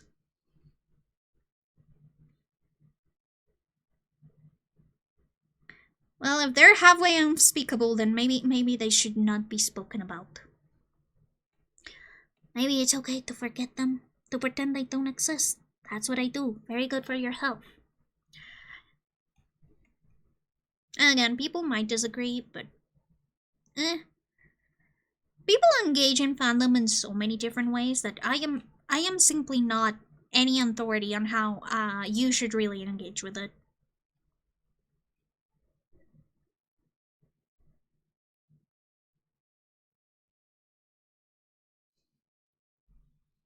And I do know that DC does have like a ton of unspeakable ships. I do know that apparently in one of like the Batman series, Batman actually ended up with Barb, with Batgirl, which I thought was yucky.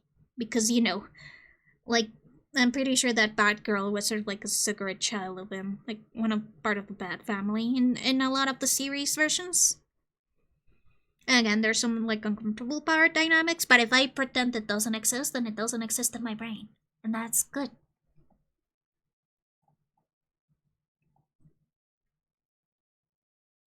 If I pretend they do not exist, then they do not exist. I think that as you reach adulthood, you start realizing that a ton of the stuff that you ended up like worrying yourself over and over when you were younger, at the end of the day, are something that you can choose to not be worried about, which was very, very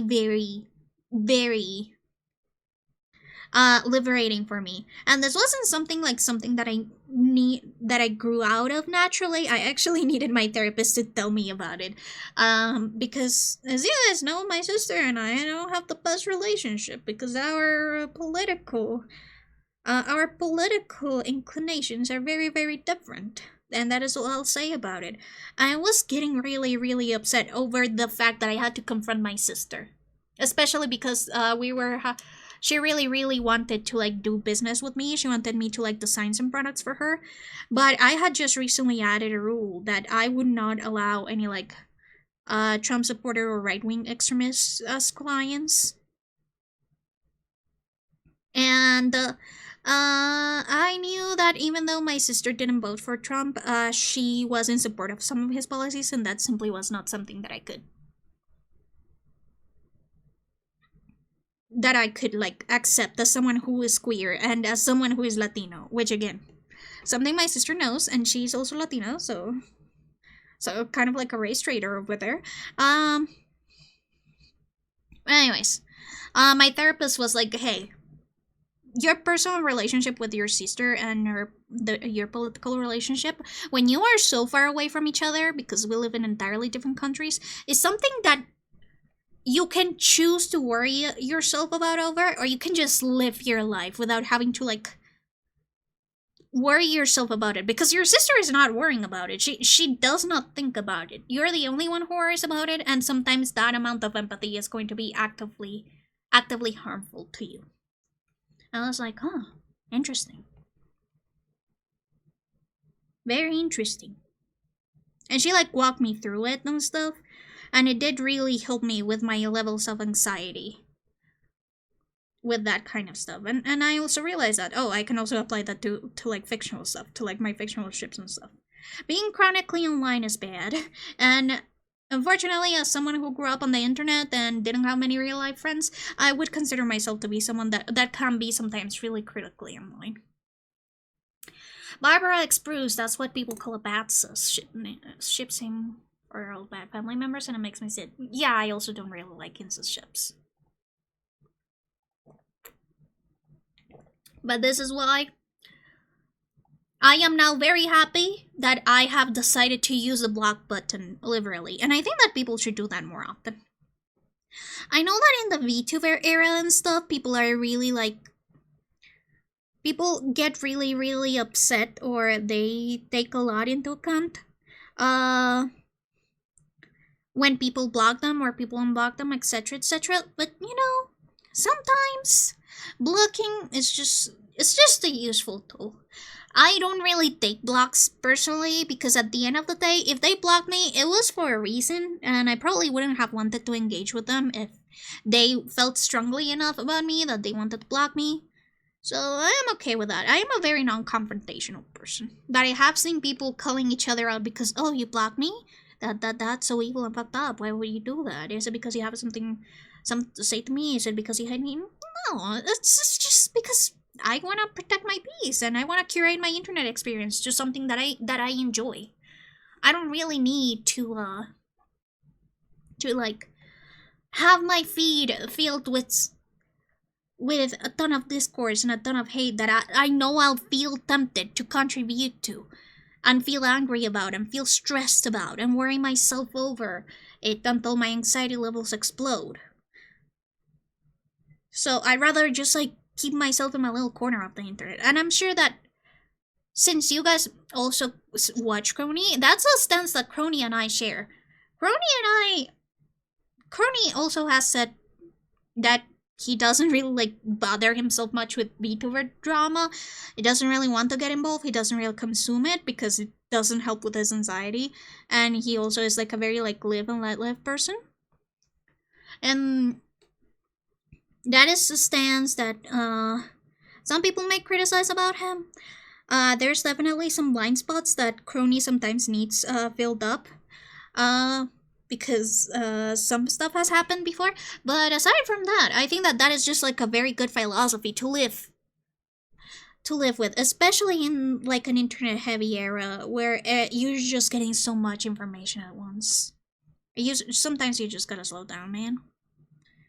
Again, if your experience with the internet doesn't have to be hell on earth, it doesn't have to be stressful, you should allow yourself to enjoy it and to make steps to actually make it more enjoyable towards yourself. Of course, there's people that do have to be constantly connected. They cannot block people. They cannot do anything because their job requires them to not have that limitation.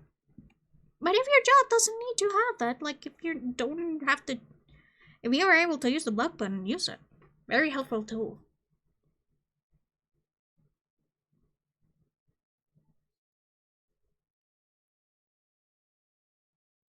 I'm so close to finishing this slice design. I'm so happy.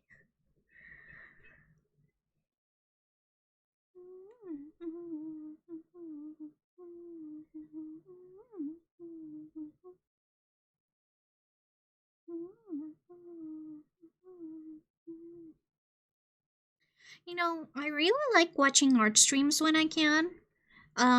Because watching people's processes over doing stuff is so different but also so interesting.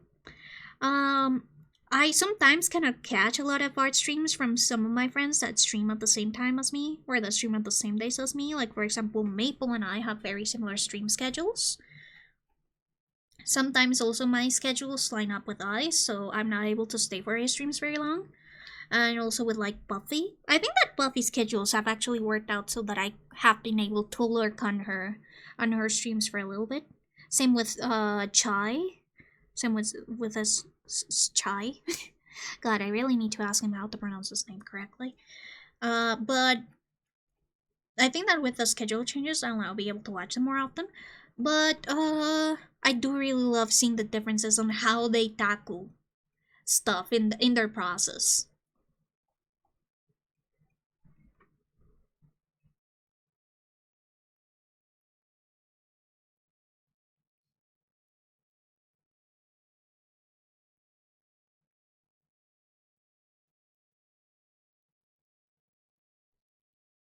Hello, Dave. How are you doing?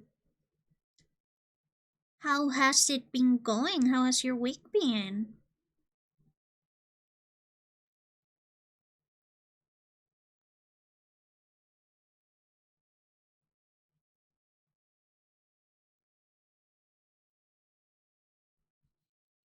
Doing okay. Just building some Gunpla right now. What is Gunpla?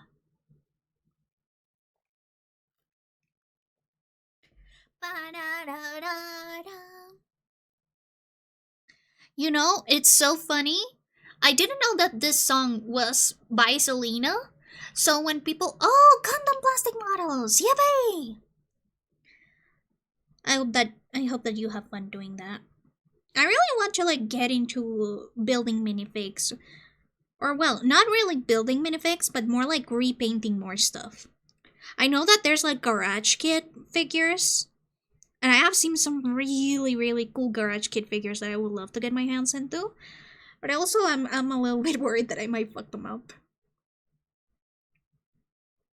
But I would love to get myself into like Garage Kit customizing. Oh, but as I was saying, it's really funny because I didn't know this song was by Selena. I didn't know this song was by her. So I spent like half of my life thinking that I had never listened to a Selena song ever. I was like, oh, Selena must be like really popular in Mexico because I have never heard of her songs, so she must not be that popular in other places in Latin America. And when I spoke to my friends about that, I was like, oh, I think that it was when the murder of Selena was being released, or she was like doing stuff so that she could hopefully get released. My friends were talking about it, and I was like, yeah, it's so sad. But, you know, I've never listened to a Selena song. And they were so surprised. And they did like a Selena crash course on me.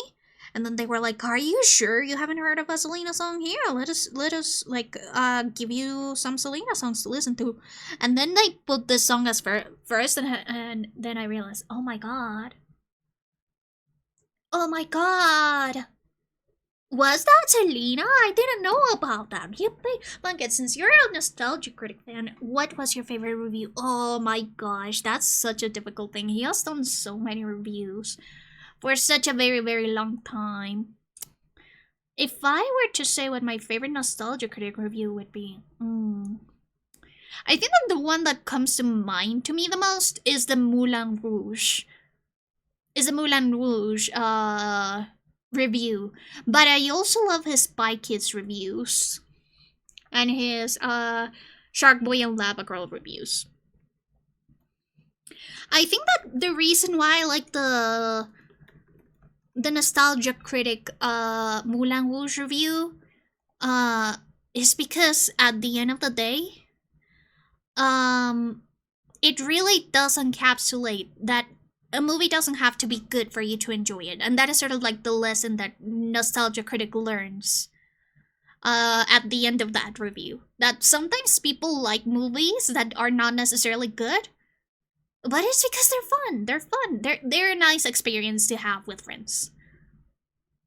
Yeah, I think that I would say that I mostly watch the kids' movies as reviews. Of course, movies that I had already watched. But I actually got introduced to a lot of movies through Nostalgia Critic. Is your favorite episode The Wall? God. Emmy, hi! Welcome. Congratulations on your Halle Coffee Bean. But yeah, I'm just looking right now through all of like the Nostalgia Critic reviews right now. The Nostalgia Critic end up reviewing Grandma Run Over, Santara, or Grandma Got Run Over by a Reindeer? I think that he did, and that was a really funny review as well. I also remember him reviewing The Room. The Room was a very fun review.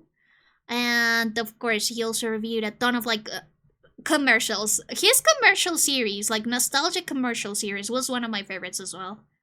I rewatched them a ton back when I was waiting for my Nostalgia Critics review.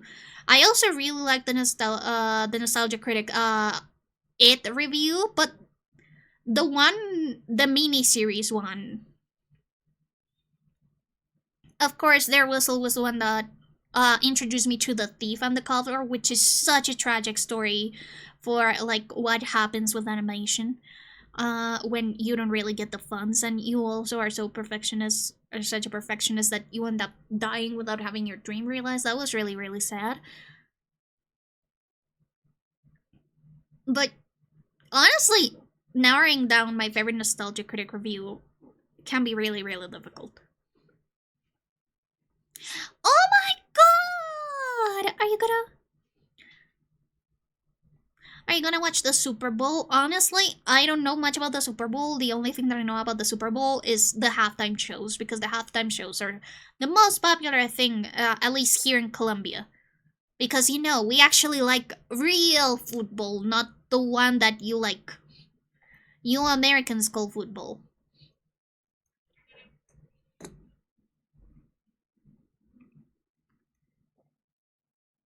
So American football isn't really something that people here really like know much about.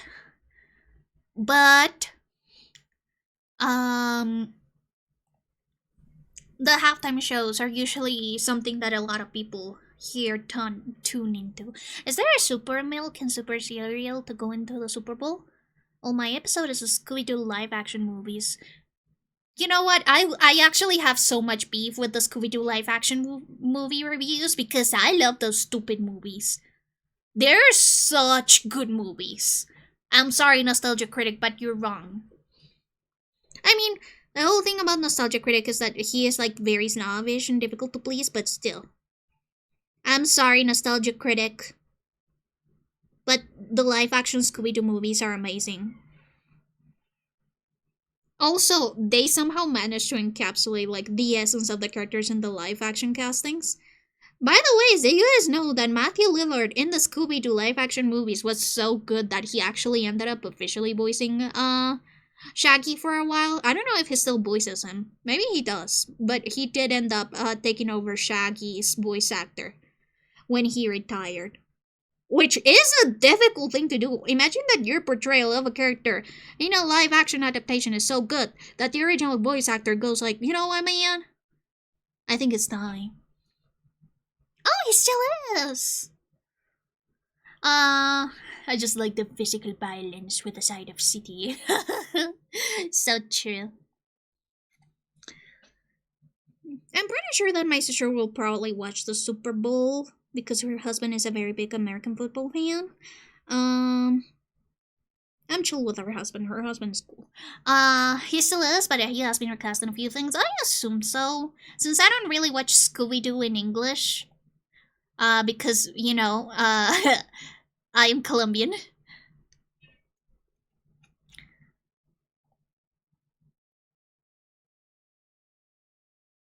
I don't really listen to the English dub very often. For Scooby-Doo stuff, or at least I didn't grow up with it. So I don't really know who are the current castings, but I do know that Matthew Lillard is Shaggy. Or at least he voices Shaggy.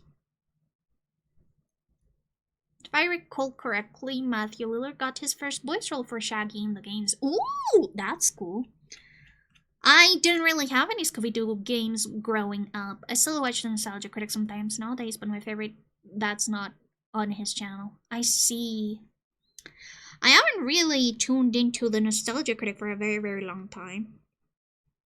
I think that the last time I tuned into Nostalgia Critic was like late 2016, 2017. I was definitely still in high school, but I was a senior in high school. So I'm thinking like 2016, 2017. I don't know. I think that at the time I was just so like surrounded by negativity and drama and controversies that Nostalgia Critic was probably not a very pleasant experience for me back then.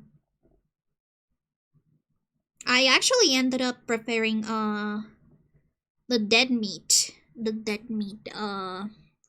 reactions afterwards, or reviews afterwards better.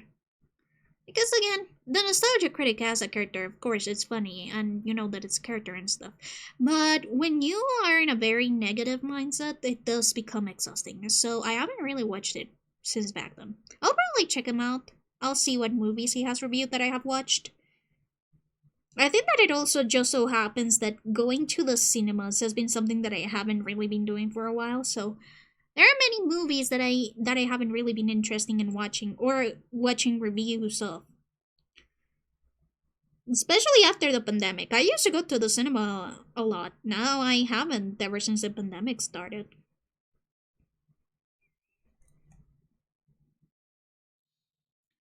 On top the fourth wall. I see. I had some as a kid, still some of my favorite games to this day. Honestly, I am a very big fan of the Cartoon Network or just like in general licensed games. They are just so nostalgic to me because those are the games my parents bought for me. We have we have done like a small playthrough of Bugs Bunny and Taos Time Busters, which I haven't finished. I think that we didn't finish it because I got soft locked. One of the cutscenes that were supposed to happen didn't happen, so I got soft locked in one area. But I believe that I ended up being able to like undo the soft lock once I was like fiddling with the game offline. Maybe I'll resume that playthrough during the month of May since that is my birthday month. I like to play more nostalgic games. I'd really want to play the Silent Hill 2 on May because Silent Hill 2 was my first horror game, my first horror video game, so very close to my heart, very near and dear to me. Technically, Silent Hill 1 was the first horror game that I ever played, ever.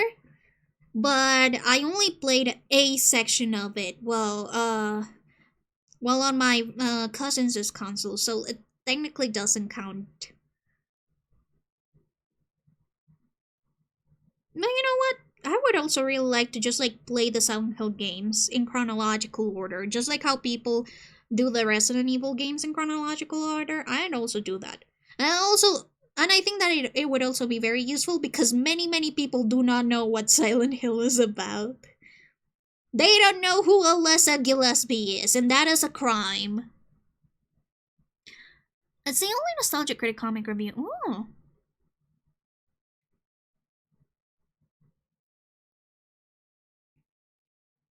I think that when it comes to reviewers in general, I have pivoted so much to horror reviews that I have missed a ton of like other reviewers because of that. I don't think that Nostalgia Critic really reviews much horror unless it's like quote unquote nostalgic. And I don't know what his criteria is for nostalgic. I do know that he did review the new It movies when it came out because it's sort of like it was a remake of a nostalgic featurette that he did. So I guess that sort of counts as nostalgic, but you know, it can be a little bit difficult to like get the criteria of what would fit into Nostalgia Critic. I know that Doug does have like his own non-nostalgia critic reviews, and they're more like a little bit more chill, more toned down. So maybe those would be like more my speed and stuff. Boom. Line art done. I think. Wait, no, I'm missing some feathers over here.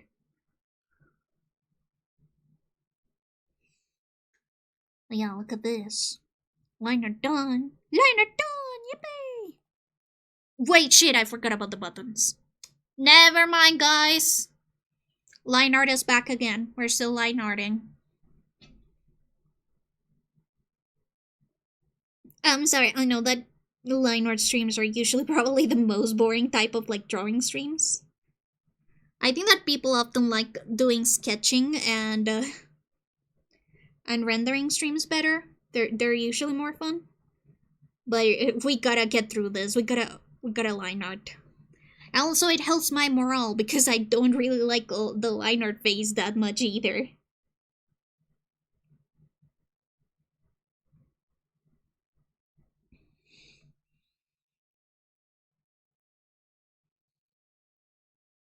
But it is necessary. I need to force myself to do it, and streaming it is the best way to force myself to do it. His criteria is probably just, do I want to make a video on this? Alright, it counts. So true, Dave. Honestly, if I was Nostalgia Critic, I would probably do the same, like, whatever.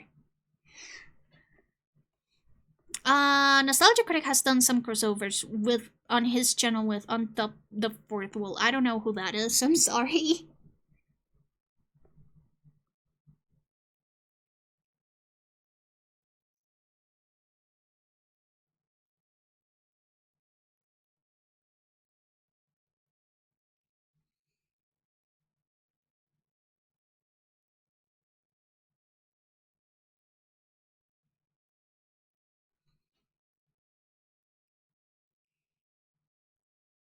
Okay, I think that this is better. Yeah.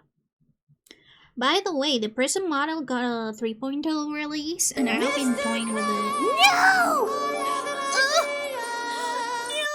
Just chill. Why must you kill the wisps? They're innocent.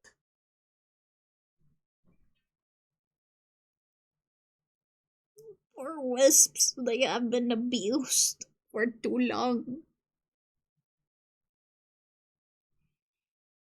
Mm. Mi corazón.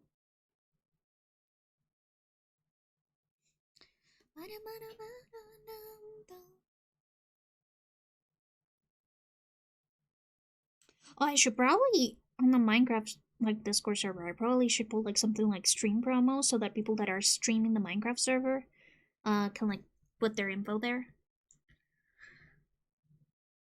Mm, I feel like these buttons are not evenly spaced and it's pissing me off. Robert, this button spacing is pissing me off.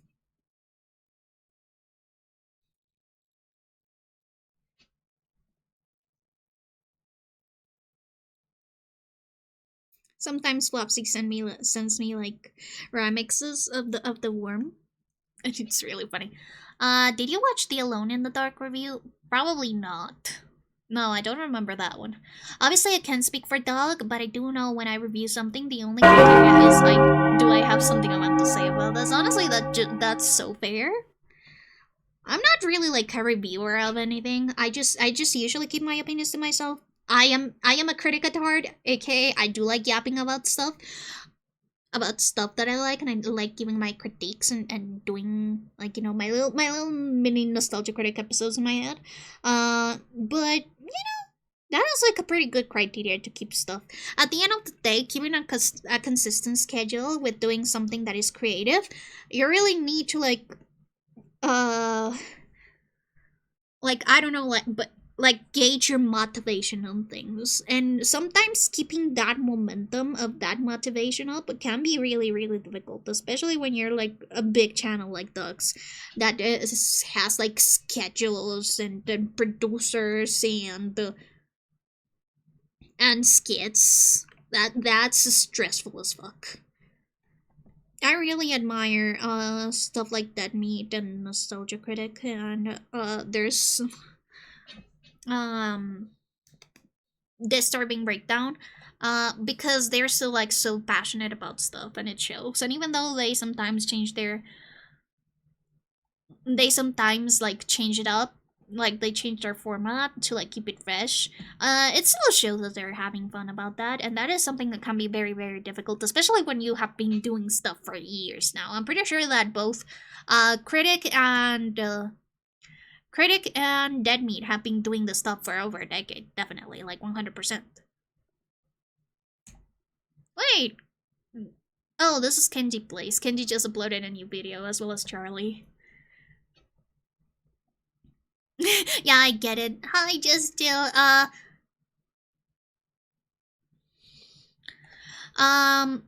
we were just talking about, like, Nostalgia Critic and just, like, video creation and consistency stuff. Like, like, how long they've done this Nostalgia Critic and like Disturbing Breakdown, and Disturbing Breakdown is like an entire different channel. And Denmis has been done like the kill count and stuff, and how sometimes it can be really hard to keep up that momentum. Or that motivation to continue doing a series as long standing as Kill Count and Nostalgia Critic is.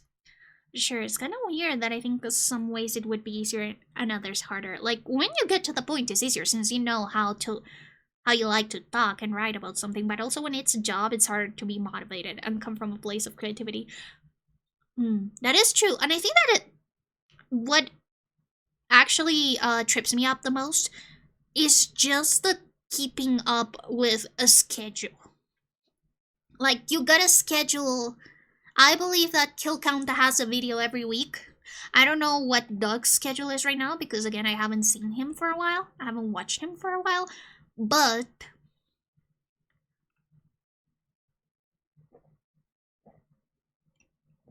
Sorry, I'm drinking some wawa. But having to like come up with something every single month or every single week on the clock can be really, really difficult. No! What do you mean? What do you mean, Heel? What's wrong? The creature? I'll have you know I'm very lovely and nice and beautiful.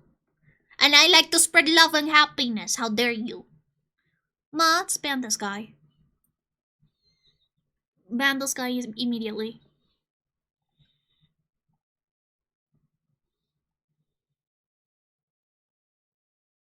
Boom. I think that he is just jealous that I am cuter and more adorable and more popular. No! Why must I have my tools taken away? Cupid is going to be so mad at me if I lose my arrows. They're going to send me to Cupid jail. Ah, this song is so good. Deceased. The worms must be fed.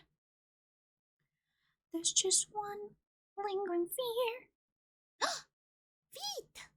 My feetsies are back. Now I can't see. How am I supposed to aim correctly?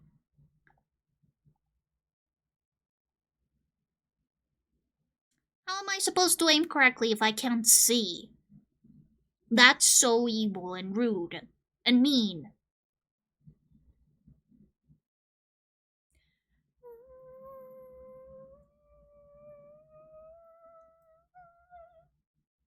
Man, I would be able to sing the song if my voice wasn't so like worn out from yapping for 3 hours now. But I love this song. I would definitely need a ton of training to be able to sing the song though. Sorry, what a shame. Existence was disarmed, grounded, and discombobulated. I'm not disarmed. Actually, this is way worse because how am I supposed to aim correctly? Well, my little. There we go. Well, my little glasses are out. I won't be able to aim correctly. And that will cause a lot of casualties. Ugh, this building is so good.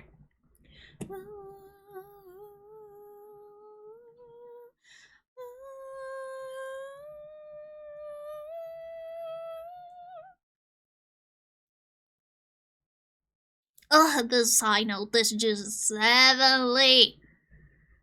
By the way, right, the Cyclone is my favorite musical. I don't know if you guys have noticed. My second favorite would probably be either Heathers or Hadestown. I don't remember who, but someone put different review channels in a fight and Nostalgia Critic was first place, technically second place. Huh, interesting. There's nothing casual about those arrows. They're love arrows. They're love arrows. They're imbued with love and happiness and friendship. You're just a hater. You're just a hater, and you hate me because I'm cute and adorable. Forever eternally, Jane Doe. I actually struggle more with the whole jazz part than the actual like. Why, Lord? Than the actual like traditional belting, traditional musical part. Why be left with no family and no defense? And no celebration. It's this consolation. Time it's all its children in the end. What's this? Oh, reference. Yeah, all I hears is good. Through the air, someone says, does anyone care? Another sad, forgotten tune. Another song no one knows. Forgot how it goes. Just shine on me forever eternally, Jane Doe. And she's asking why, Lord, if this is how I adore, Lord.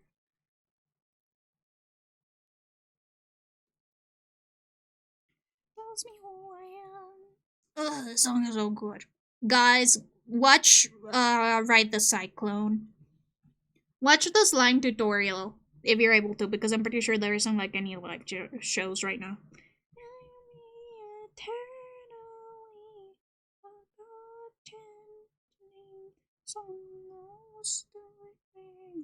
Just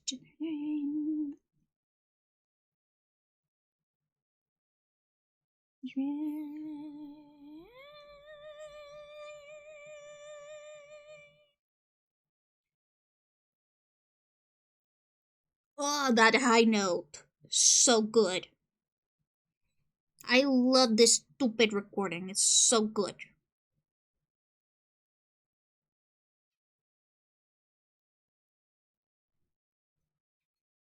Anyway, so you guys like musicals? What is your favorite musical? The subject aside, the art looks very good. Thank you, Heel. This is my Valentine's art. This is my Valentine's art for this year. Since Cupid's helper, Hugo, won the poll for which Hugo variation I should draw for this year's Valentine's art. So I guess people do prefer Cupid's helper rather than Bunny Girl Hugo. So I suppose you might be wrong on the assessment that I am evil and fucked up.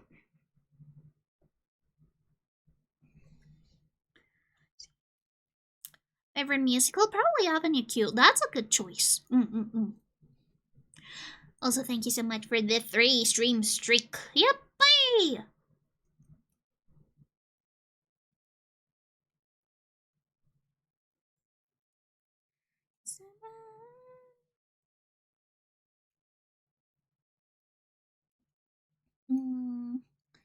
Should I remove the semi-transparent parts from the base color selection? Choices. Maybe I should separate them within the base color thing.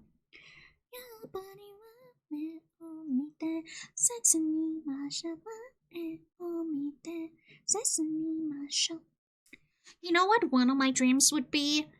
Like, now that I have already fulfilled my dream of like doing and uploading a Vocaloid cover with a music video included, it would be to be a special feature in one of the Toho albums. Or one of the Toho ADM albums. I think it would be so cool. Given how Toho ADM is just so near and dear to me. Oh shit, my mic is not working again? There we go. Yeah, does Has Been Hotel, if not epic? I don't think that Has Been Hotel qualifies as a musical. It is a musical show, like a musical TV series, but there's a difference between like actual like musical, as in like sort of like a movie. Like it is it has acts and it has like, you know, stuff. But yeah, I don't think that Has Been Hotel would qualify as like a regular musical. It is more like a musical series. So yeah, Epic does qualify. I mean, I don't know if they're actually producing it or not. I think that it is going to be produced. Before it was just like a musical concept, but now it is like actually being produced for real. Which I think is great.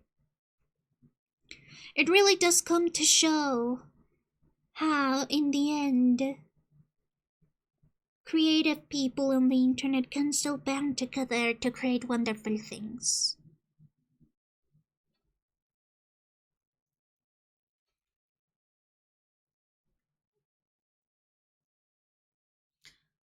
Does Mamma Mia count as a musical? I would count it as a musical because even though, sure, it started as like a musical movie, it also has like a theater edition actually. Also, ads are going to start in 35 seconds. Feel free to grab a drink, grab a snack, go to the bathroom, stretch, do whatever you may need, and I'll be back for another hour of Ghost.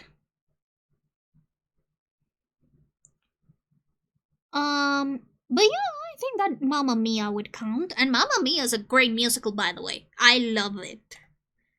It is just so earnest, and I love the way they utilized ABBA songs. Actually, some Mamma Mia versions of like ABBA songs are some of my favorite versions of the ABBA songs. Don't tell my mom. Don't tell my mom, she'll kill me.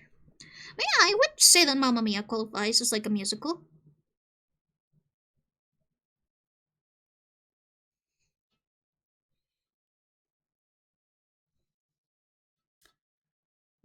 Yeah, it's like a dinner experience. I forgot. Doctor Horrible, that's mine. Ooh, interesting. I have never heard about that. I might watch a slime tutorial if it's available.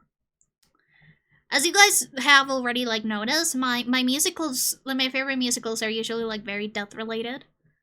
One musical that I really want to watch like live is Death Becomes Her the musical. It's so good. The soundtrack is so good. And I don't know if they already have a slime tutorial on, but hopefully I am able to watch it live one day.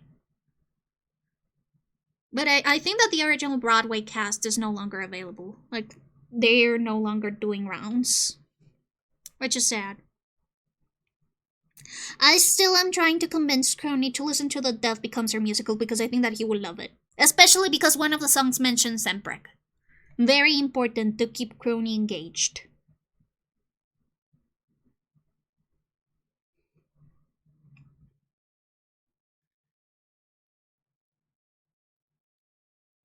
I would also really like to watch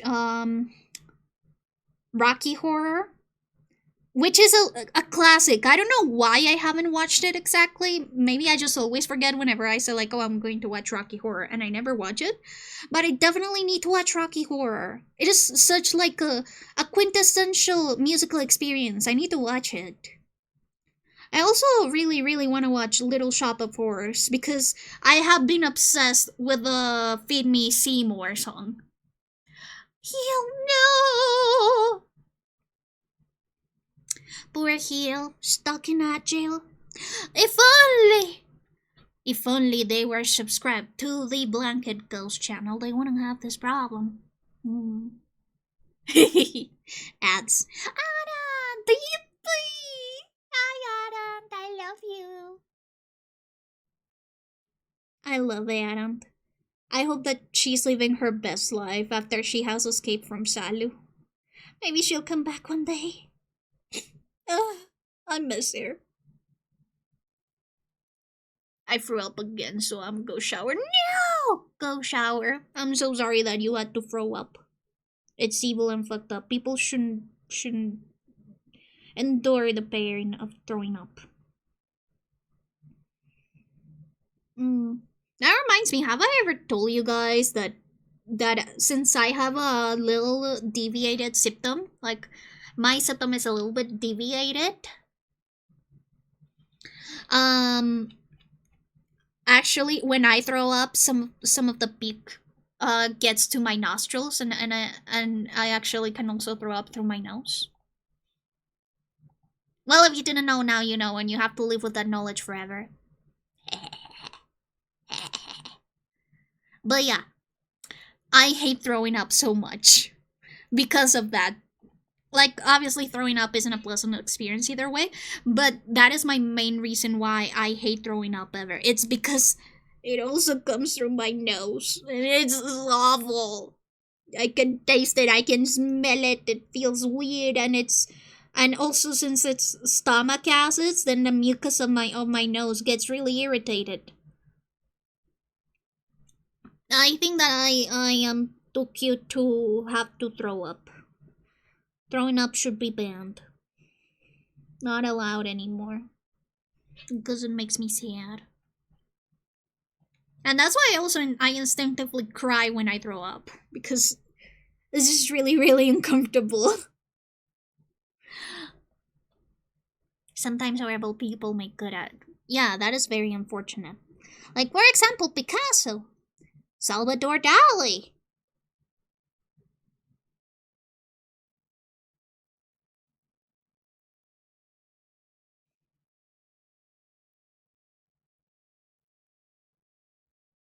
And I don't know who else. I don't really like watch a lot of like art drama. I have really like gotten away from art drama because again it makes me really anxious that one day I'll be the art drama. So I usually stay away from that. So I just know about the historical figures that were horribly people but really good artists. Honestly, I don't think that I would even qualify Picasso as a great artist. There's still a lot of ideas and a lot of like art style. A lot of like art styles and techniques from African artists and his lovers. Picasso's a big old sham, by the way. I'm gonna start our drama with you right now. Guys, blanket copied my macaroni art project, please guys. No! Art includes stories like J.K. Rowling and Frank Miller come to my mind. Ethan, I'm going to be so fucking for real right now. The movies did a lot of heavy lifting for the original Harry Potter books. You see, I grew up with the Harry Potter movies, and with the Spanish translation of the Harry Potter books, with the Latin American Spanish translation. And I was such a huge fan of the movies and the shows, and this was before the whole controversy started. And then I decided, you know what? I love this series so much, and I am fluent enough in English that I could probably like read the books with ease. Now, so I decided to buy the original English version of the Harry Potter books. Since I had already like read and reread the books of the series that I adored in Spanish. Ethan, I'm gonna be so fucking for real with you. The writing is horrible. It is not very well written in English. The Spanish translation did a lot of heavy lifting for how good the prose was. And I know that, of course, children's books are going to be simpler in redaction. I know that. But I still have children's books in my library that I adore and I reread and that are just very near and dear to my heart. And I can still read them as an adult and say, this is a good book. But unfortunately, that is something that didn't happen with Harry Potter. And yeah, I think that the movies and the translations, the localizations did a lot of heavy lifting of why exactly Harry Potter became so popular. I know the movies are better. In 4th grade and 5th grade, a teacher had a Harry Potter book club after school. Yeah, I couldn't go past the second book. I'm gonna be so for real. And by the way, I read a lot of books. I read a lot of like complex prose and stuff. Or well, I used to at the time when I decided to read the Harry Potter books. And I was terribly underwhelmed. It was very unfortunate. It was like a call to reality. That perchance you shouldn't meet your heroes. Hot love messenger. Dum dee da dee dum. Dum dee da dee dum. Dum dee da dee dum. The only thing you said was dum dee da dee dum. Dum dee da dee dum. Dum dee da dee dum. The roses are red.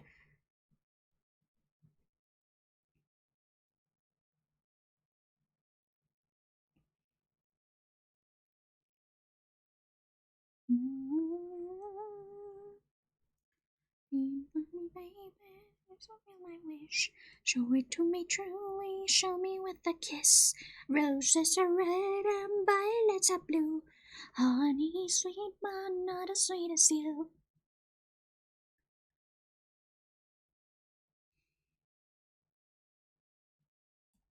I'm on a run, I'm a passenger. I'm a victim of a hot love messenger. Dum dee da dee dum, dum dee da dee da, dum dee da dee dum. The only thing you said was dum dee da dee dum, dum dee da dee da, dum dee da dee dum. The roses are red. Oh shit, this has a filter. Dum dee da dee da, dum dee da dee da. The only thing you said was dum dee da dee dum, dum dee da dee dum, da dee da dee dum, da dee da dee dum, dum dee da dee dum, dum dee da dee dum, dum dee da dee dum, dum dee da dee dum. Don't take my roses away. God, I fucking love this song. I know that Aqua's most iconic song is Barbecue, but they have so many good songs, guys. Aqua are such icons. The only thing you said was dum dee da dee dum, dum dee da dee dum, dum dee da dee dum. Dum dee da dee dum, dum dee da dee dum, dum dee da dee dum. The only thing you said was dum dee da dee dum, dum dee da dee dum. The roses are red, oh yeah.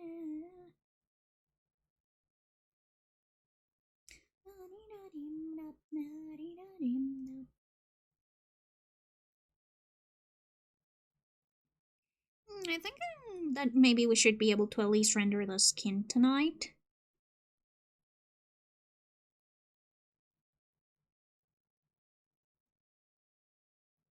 Yeah, I think that we should be able to render the skin tonight, I'm sure. This must.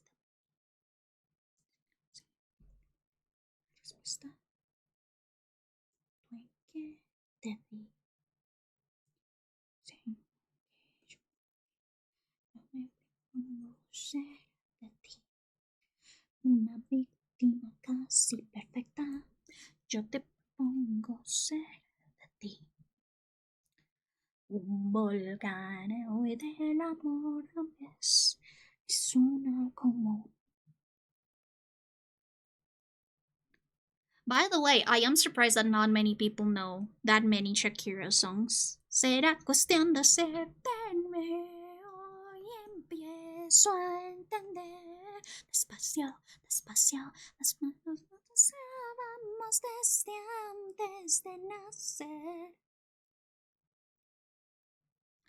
Tengo el presentimiento de que empieza la acción. Y las mujeres somos las de la intuición.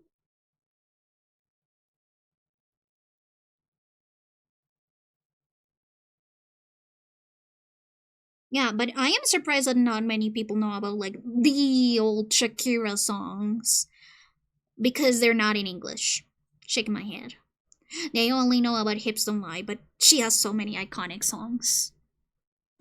Un volcán en el amor tal vez es un mal común. Me dicen cómo eres, estoy despierto. Será cuestión de suerte que empiezo a entender. Despacio, despacio. Nosotros amamos desde antes de nacer. Tengo el presentimiento que empezar la acción. Las mujeres somos las de la intuición. Estoy dispuesta a todo, amor.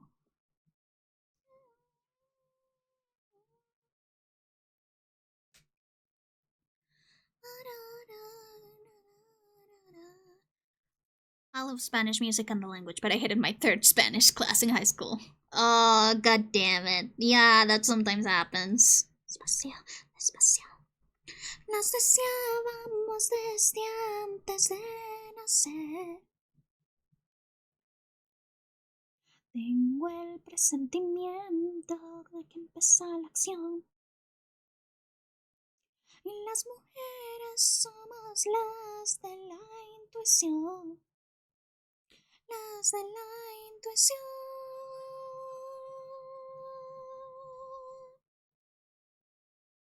Methinks that people who say they're Shakira fans but only know her English songs should also listen to her Spanish only songs from her the VOD years. It is like needed. It is very needed and very essential for your Shakira education. But yeah, sometimes when the class is good but the students are bad, it just takes away the joy of learning the language. I understand. I understand.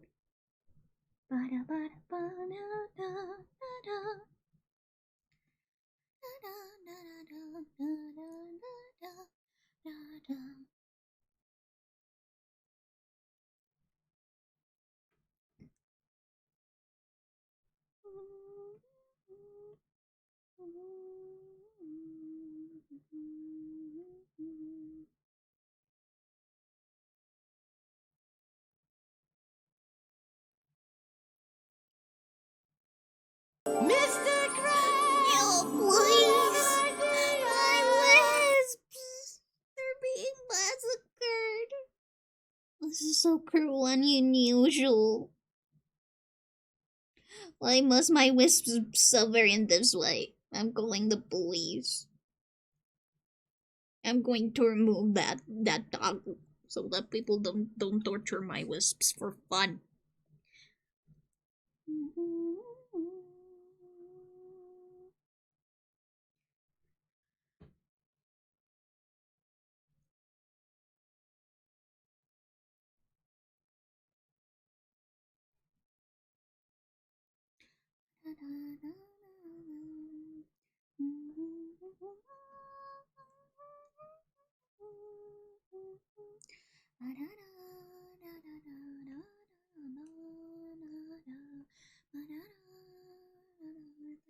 Oh my god, thank you for the save.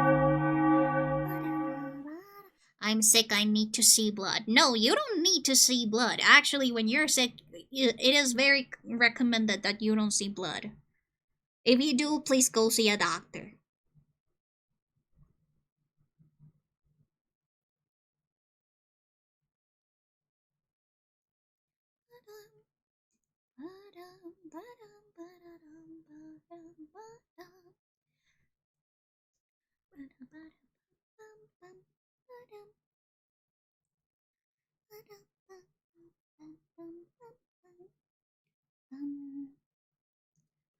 Are the socks are the same color as the skirt.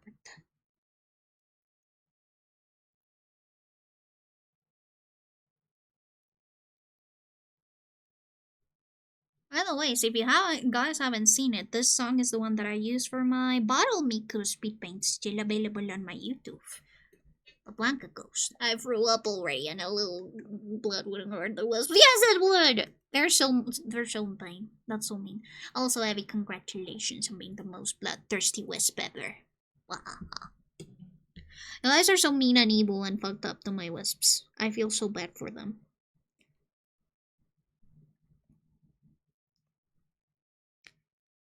Honestly, I don't know why you're so cruel to them. At the end of the day, they're like, you are soul fragments. You're being cruel to yourselves. You're mean and evil and fucked up to yourselves at the end of the day.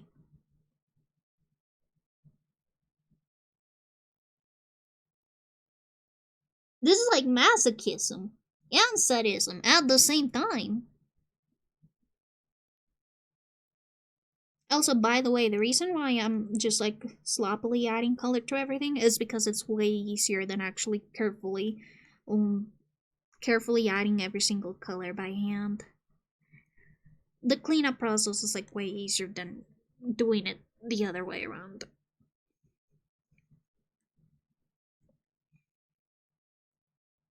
Believe me. And some people ask me, Ghost, why don't you then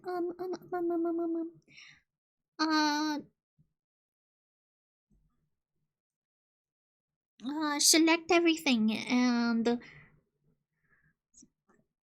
like fill in with the fill layer for the color? And to that I answer, it's my art and I do it however I want. Also, my line art is very inconsistent and the fill tool isn't super reliable because of that.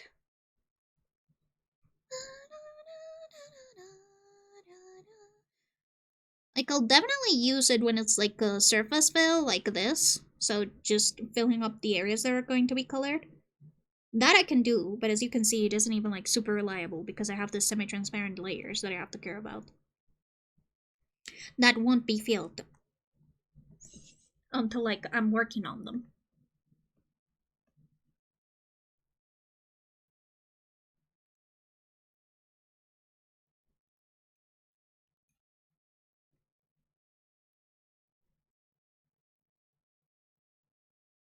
Pretty sure that this should be the shoes color. So, it is way easier to do it like this than to do it any other way. Believe me.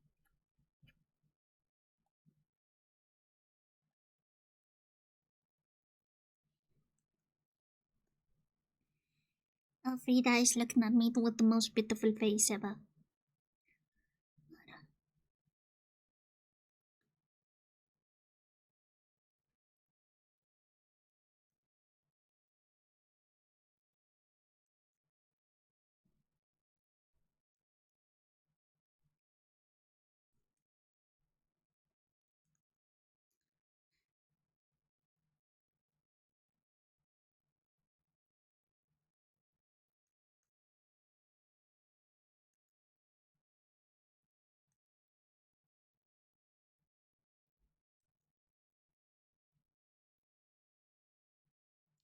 The thing is that the pressure is definitely something that I need to fix because it isn't something that is very, or well, it isn't something that I'm used to. The pressure is a little bit more sensitive here.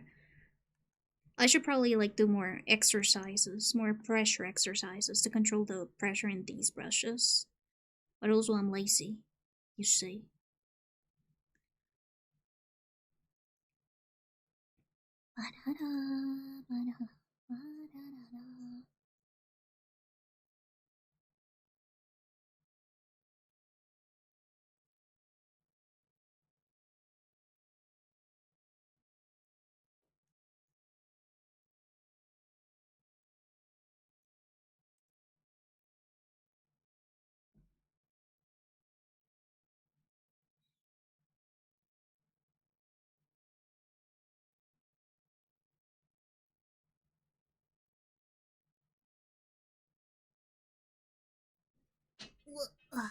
My classmate wasn't a horrible person. They just obnoxious and said message redacted. Well, if it's redacted, then I'm gonna think that they were a horrible person. Like, if it warrants a censor, I'm going to assume that it wasn't a very nice thing to say, and it was probably very, very hateful. Even if it was said out of ignorance. But hate can also come from a place of ignorance. Actually, it mostly comes from a place of ignorance. So I'm not going to tolerate somebody being ignorant. Just for funsies. Also, I think that this needs to be deleted. So, just gonna do this so that I know where I'm deleting. And then I can delete.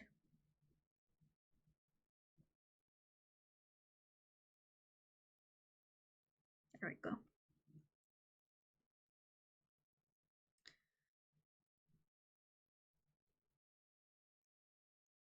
Oh, Tesha!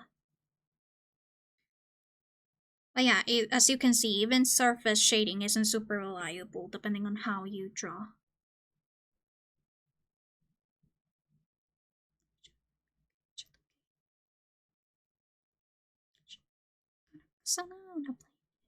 Tama type, book speed,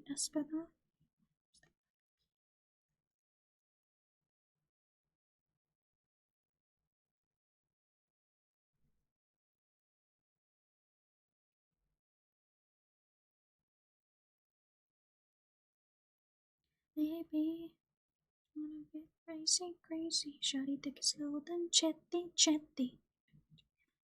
Baby.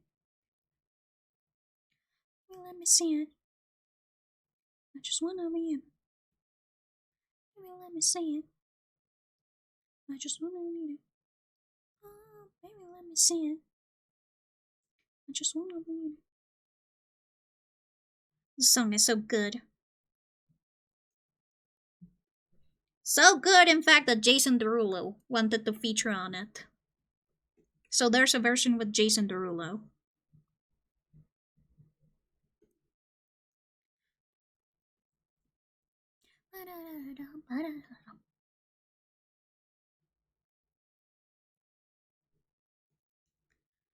Me what you feel like a movie star, moving it for reals.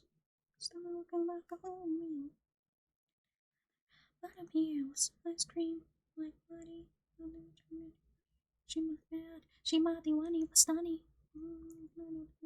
It's a wally. Shadow come with a body. It's so weird. I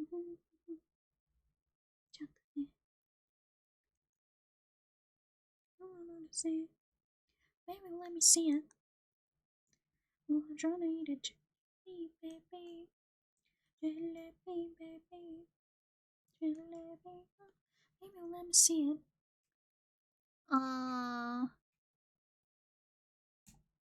Oh, the brain rot stuff. I'm autistic. I have a lot of friends that are also autistic and have brain rot as their stims. I think that yeah, it's annoying, but I'm not gonna rag about it too much. It's not gonna be censored. I mean, Crony has his 6-7 emote. I cannot escape it at this point. I cannot escape it no matter how much I dislike it. So I might as well just like, be like whatever to it. Because the more people know that you're annoyed by it, the more the people that are going to do it. Like, that is something that you have to learn. This is why there's the saying, don't feed the troll.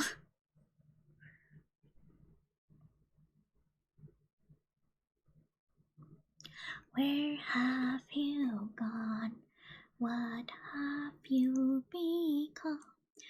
Floating to the black Stacy star, a wanted superstar.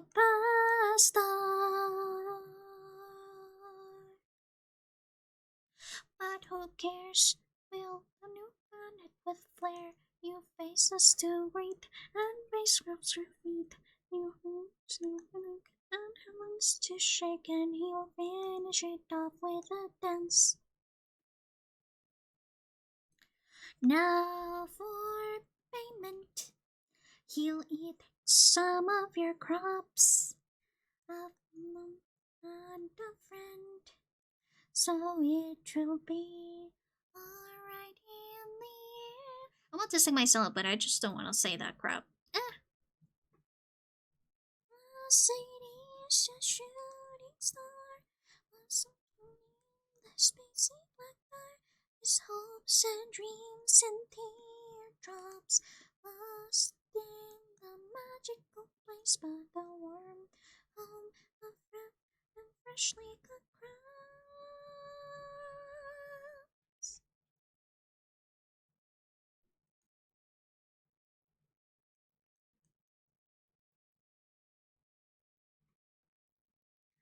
A planet must care. So he stands with the whole fans to entrance. Just there when he's in the city, finds himself to sleep. Now he'll dance before it gets too deep. There are so many songs that I would love to cover, but in a weird way. So I would love to cover Popopo, but I don't want to cover it as like myself. I would like it if it was more like somebody made an Utao voice bank of me, or I made like my own Utao voice bank, and somebody covered Popopo with my Utao voice bank. It is weird, but that's how I would like to cover this song. It's just so weird and funny to me. But also like this will bang as an Utao cover. I think that it's just because like it is such like a spacey song. It is about like a guy who's in space, and it's just like very not synthetic, but definitely it does have like that very synthy style. Despite being like a lament, because yes, this is a lament. That it just makes it feel like no, my voice isn't enough. I would need it to have it like heavily autotune so that it sounds robotic, or I would want it to be like just outright an Utao voice bank. Close his eyes, forever floating in space. Yeah, stars.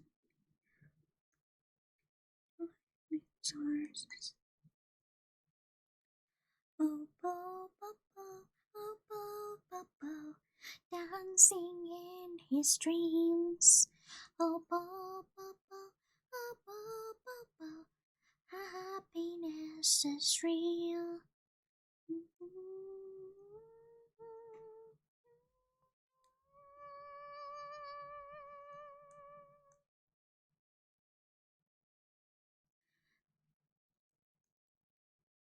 Oh shit.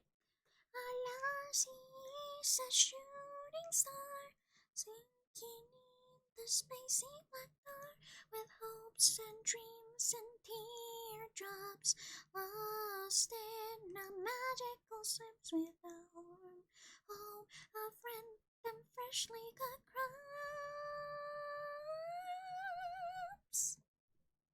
It's a shooting star, sinking in the spacey black car, his hopes and dreams and teardrops lost in a magical place. Frida, what are you doing?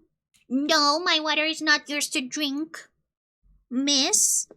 Also, the straw isn't for biting, little miss. I have to be really careful because when I first bought this water bottle that I use, it has a little straw. Just because it is easier for me. I don't want to have many gulping noises in my streams. It has this silicone straw added, and when I bought it, I realized that Frida likes chewing on the straw because it is squishy. So I had to like sterilize it whenever I found out that Frida was chewing on the straw. Can I bite the straw? No, it's my straw. Don't bite it. Don't chew on it. It's rude. Go ask your boyfriend.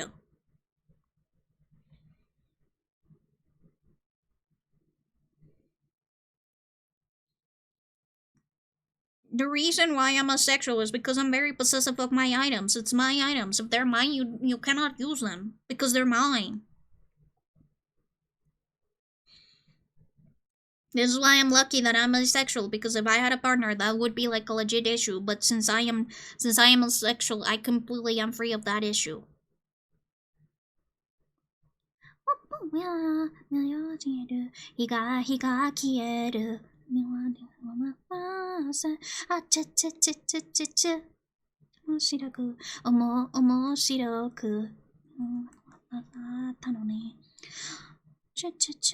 You know, I've been re-listening to the Onivi series, or the story of the fox and the demon. It's a song series by Masa. I would really love to do like my own take of the designs of that series. It is such a good horror series, in my opinion. It is really, really good. The songs are very graphic though, so like if you don't like horror Vocaloid, I would recommend not viewing them. But yeah, very cool. And I do think that the characters deserve like their own design, divorced from Gumi and Miku. And I do know that the Onivi series and the Sister series is getting like a manga adaptation, and they now are like working on official designs that are separate from the characters. But I would like to do like my own take on it, sort of like a fun little exercise, because of course when I discovered the Onivi series, they didn't have like official designs. I think that it would be really fun. Whoop, whoop.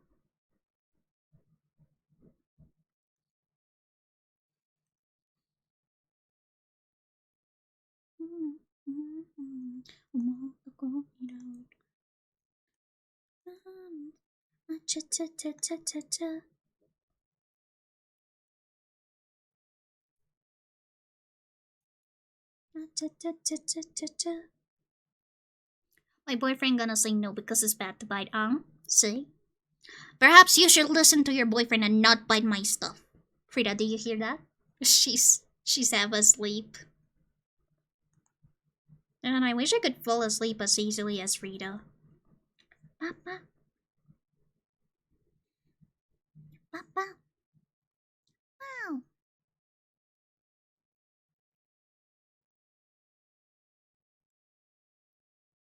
雨降りでも傘はささないとお気に入りのヒールを脱がすの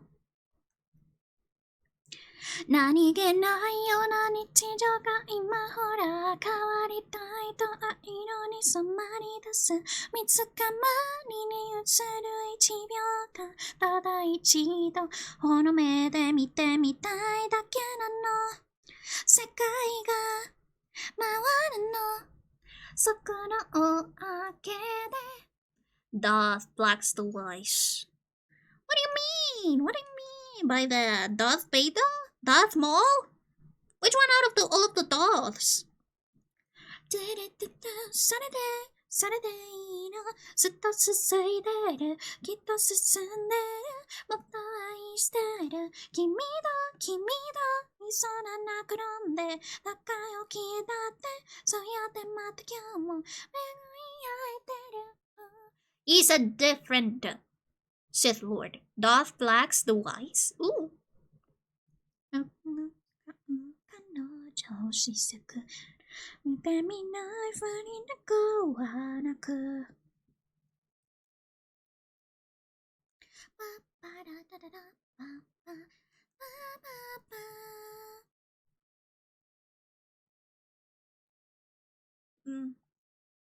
いつかわりに背中がまっすぐの血がそっと指先でなそれを描いて奏でて願いよ届くよをあげて受けのみたいの宇宙まで一通り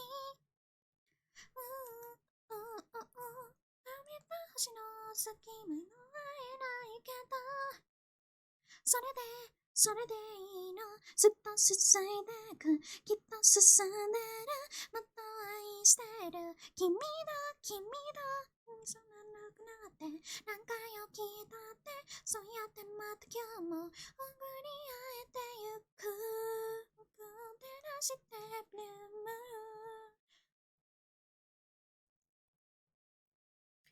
その方まですれてて予測度を上げてだけどしたいの明日まで一通り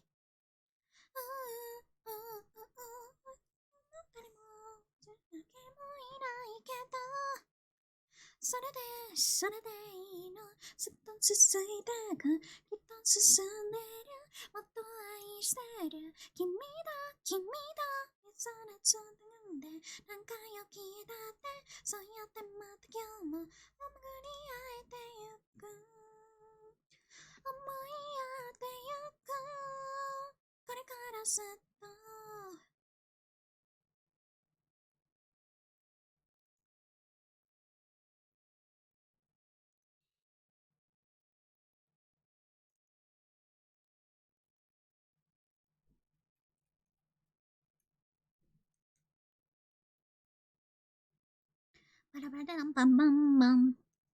Another Vocaloid series that is absolutely based on phenomenal, the Evolus series. Like, you can go as far to like call the Evolus series from Ma. Of course, this is like the 7 Deadly Sins arc of the Evolus series. I love all of the Evolus series, from the Ma project to like the upwards to like the Heavenly Garden series. I think it is just a masterclass in like storytelling. It's so good. And I love it. It is very, very long, and it can be very, very difficult to get into like the actual storyline because it is so long and so complex. It literally spans like a millennia of stories and characters, and it of course handles topics like reincarnations. So it can be a little bit difficult to follow. But oh my god, the series is so good. No, just chill. Why must you murder the wisps as you go? My glasses too. No!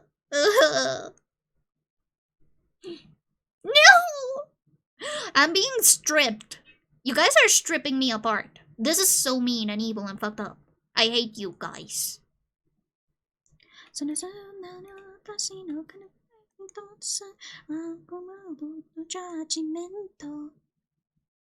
song is so good.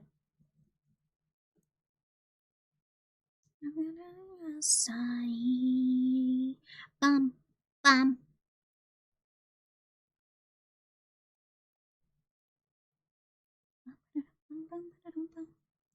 I love the Evolus series so much. I like to inject the story into my brains, into my veins, every once in a while because it's so good. Usually I do this by like rereading the wikis because of course the novels and the manga I have spent so much time reading them because they're so long. But I should probably reread the original, like, to get myself more refreshed because of course there's stuff that the wiki misses. And this is why I must remind people, wikis, fandom wikis, they can be edited by anybody with an account unless they are protected. And therefore, you must be careful and be very critical of what you read in fandom wikis. I know this because many people have tried to like re-edit the Ever After High fandom wiki saying that Raven and Apple are related. They are not related. This has been completely debunked by both the show and the books. There is no excuse for spreading that misinformation, and I am going to be very adamant about repeating that to every stupid person that tries to change the wiki information without giving out any sources. Like, if you're gonna edit a wiki, at least give out the sources. Give us the tags. Give us the transcripts, book pages.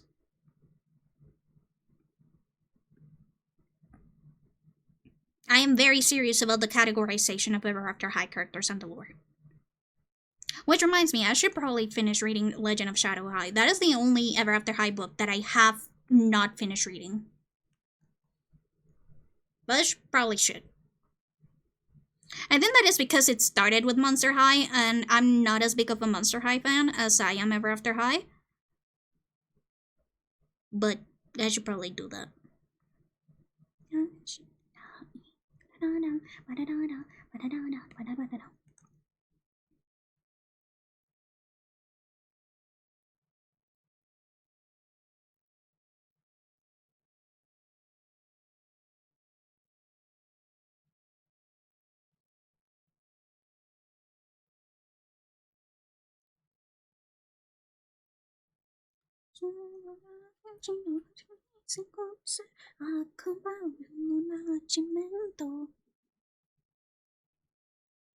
Guys, if I were an evil judge, would you pay me to make you innocent?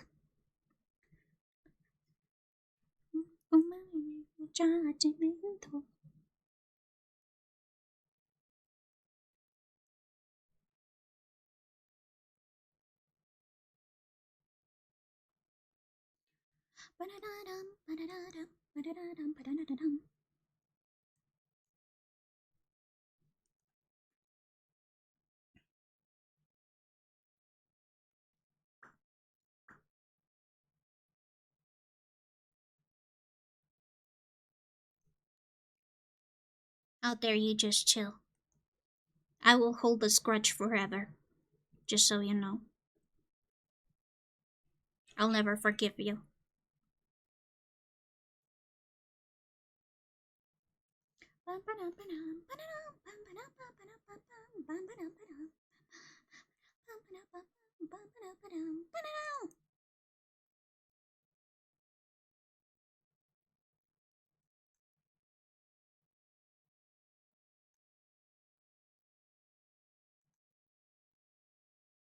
Man, I really need all of the Utaitas to please put all of their covers on Spotify or have them downloadable so that I can inject them directly into my veins and I can listen to them whenever and wherever. Please, because I don't want to pay the evil overlords at Google to listen to my songs while having to close their stupid music app. Also, I don't want my music to be, like, removed at the whims of publishing companies. I think that's mean and fucked up. Yes.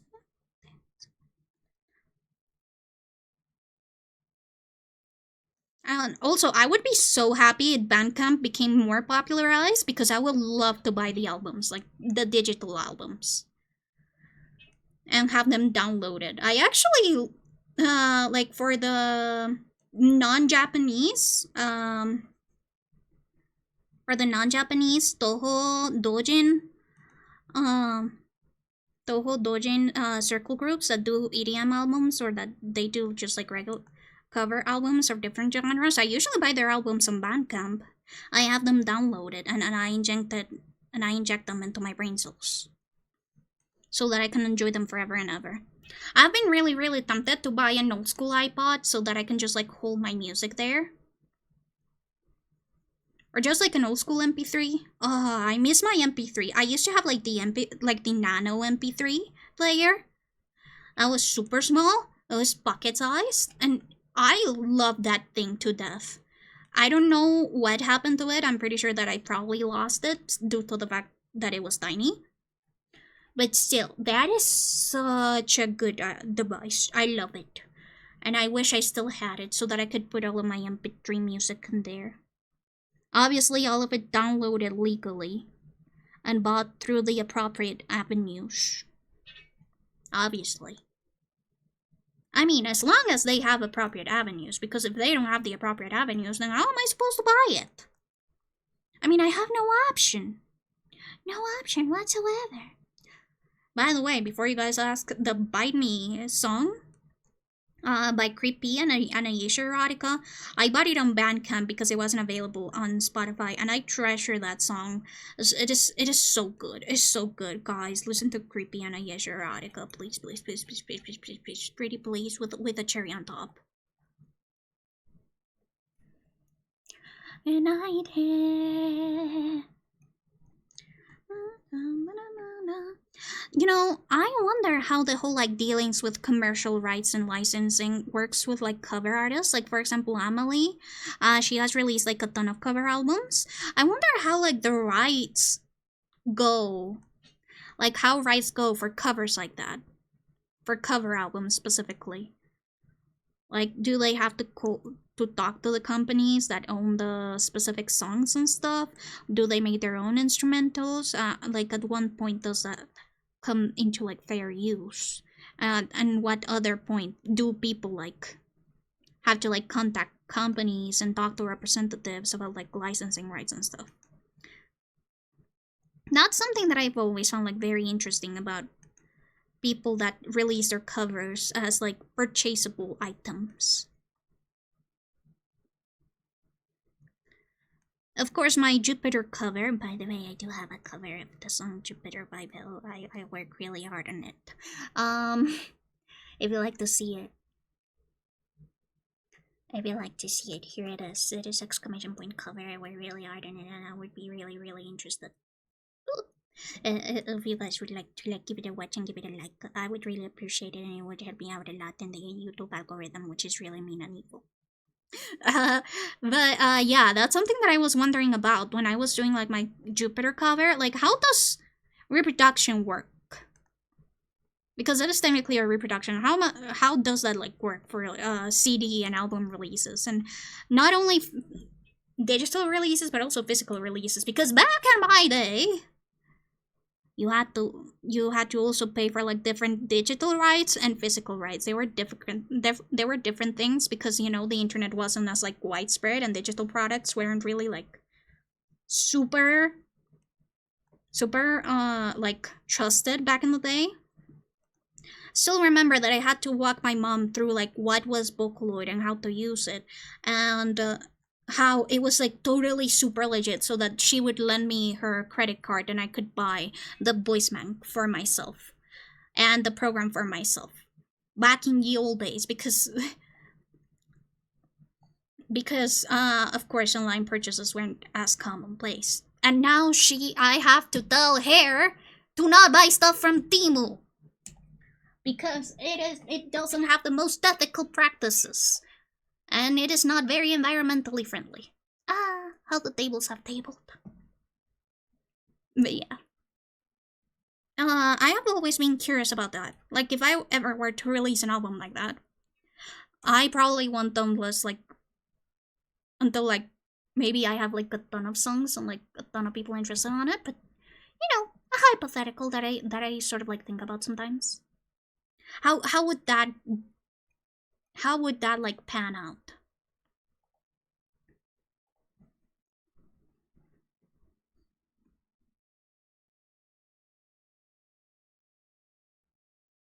It is very interesting to me.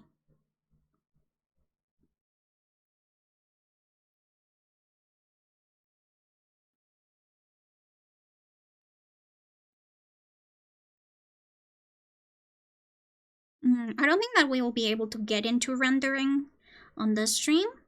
But I think that now that I'm done with like the line art, I'll definitely revisit this piece more offline than I did before. It's just that the line art is so soul crushing for me. It takes a while.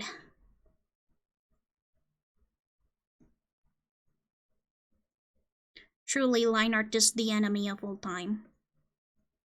And you know what's the ironic thing is that some artists actually prefer doing line art and nothing else. They hire colorists to do the coloring for them because they don't like coloring or rendering. Which again, really funny to me because I am the complete opposite.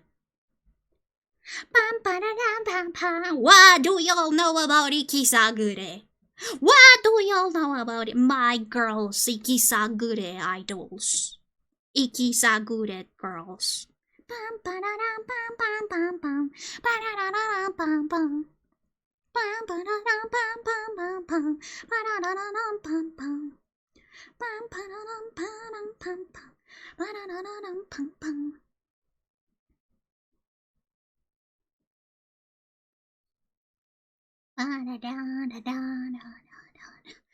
You know, I would like to like watch more of like the music videos of Ikisagure, but after watching so many of them, I have come to the realization, oh, the choreography is practically the same in most of the music videos.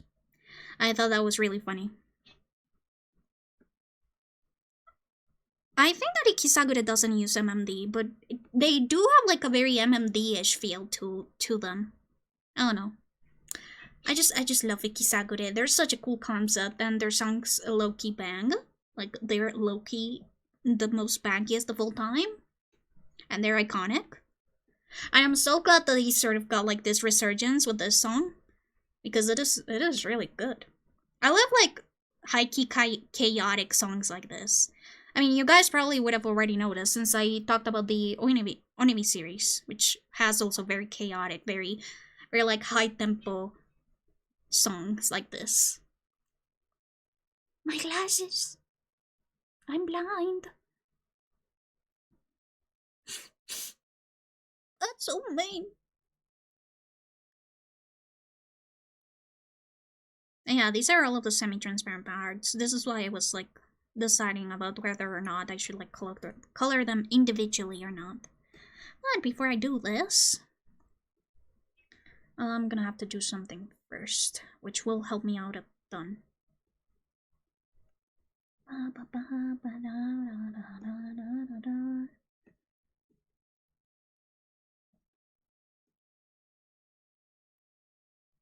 Can I like heighten the tolerance a little bit?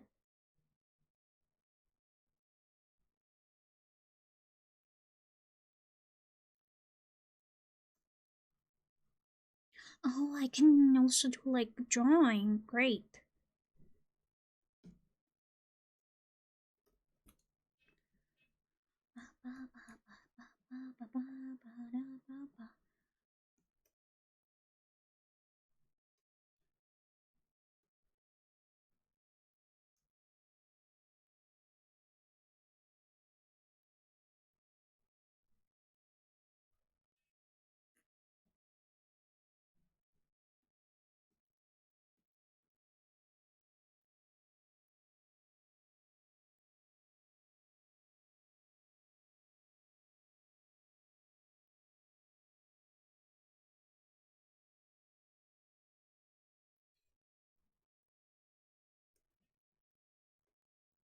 Makes me think of the Danganronpa Truth Bullet song for some reason, huh? That reminds me, I should watch Kitsu's Danganronpa streams more. Because I haven't tuned in to one of those in a while now. Should probably like tune in when I have the time. The thing is that Kit's Danganronpa streams are exactly coincide with the Minstraft streams. So that's going to be a problem. Because I'm gonna be Minstrafting.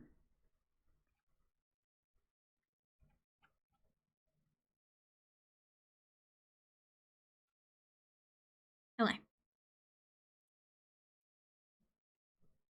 guess I can just like delete manually. I know what to do.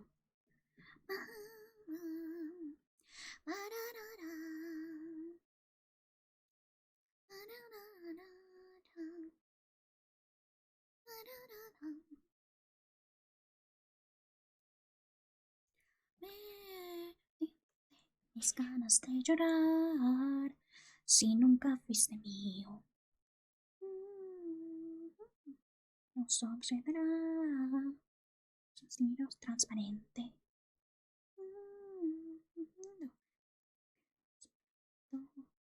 Me confundió tu voz Cuando hablabas te sentís tan cerca, sospeché lo que me esperaba cuando te vi besando una mujer en el campo, te vi besándola cerca del mar, también en la ciudad. Te vi besando una mujer en el campo, te vi besándola cerca del mar, también en la ciudad.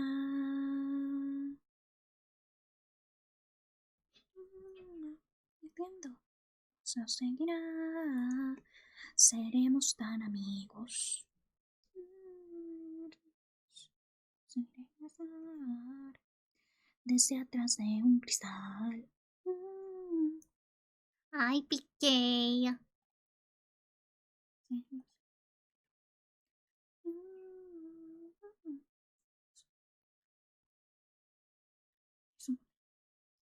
Ahora ya lo creo, porque te vi besando una mujer en el campo, te vi besándola cerca del mar, también en la ciudad. Why haven't I gotten back my glasses? Excuse me. My glasses. There you go. Is there like a function in CSP that does of 9? Maybe. Anyways, it has already been over 4 hours, and my voice is a little bit rough. So we will be ending today. And as I promised, if Stefan is still online, we will be writing out to him, to the Minstraft server. Because I wanna Minstraft with him. It'll be really fun. So, BK, congratulations on your yummy holly coffee bean. Here is our raid message and our raid message for subs. And as always, the Discord server is open to anybody over 18. If you are interested in joining, usually you get my stream announcements, any like updates, silly little doodles, or anything that I may be doing more often on Discord. But if you don't want to get too many notifications, you're not super interested in joining the Discord, I also have my socials. I am Blanket Ghost on most social media except for YouTube, in which I am the Blanket Ghost or Blanket or Bots for my bot channel. So if you missed a VOD that is no longer available on Twitch, it will be available on my YouTube channel. I'm also starting to upload shorts to my TikTok and my The Blanket Ghost YouTube channel, so feel free to check them out as well. As for commissions, shop, or anything else, my commissions are open. I am a freelance artist which means that I have art as my main source of income, supplemented by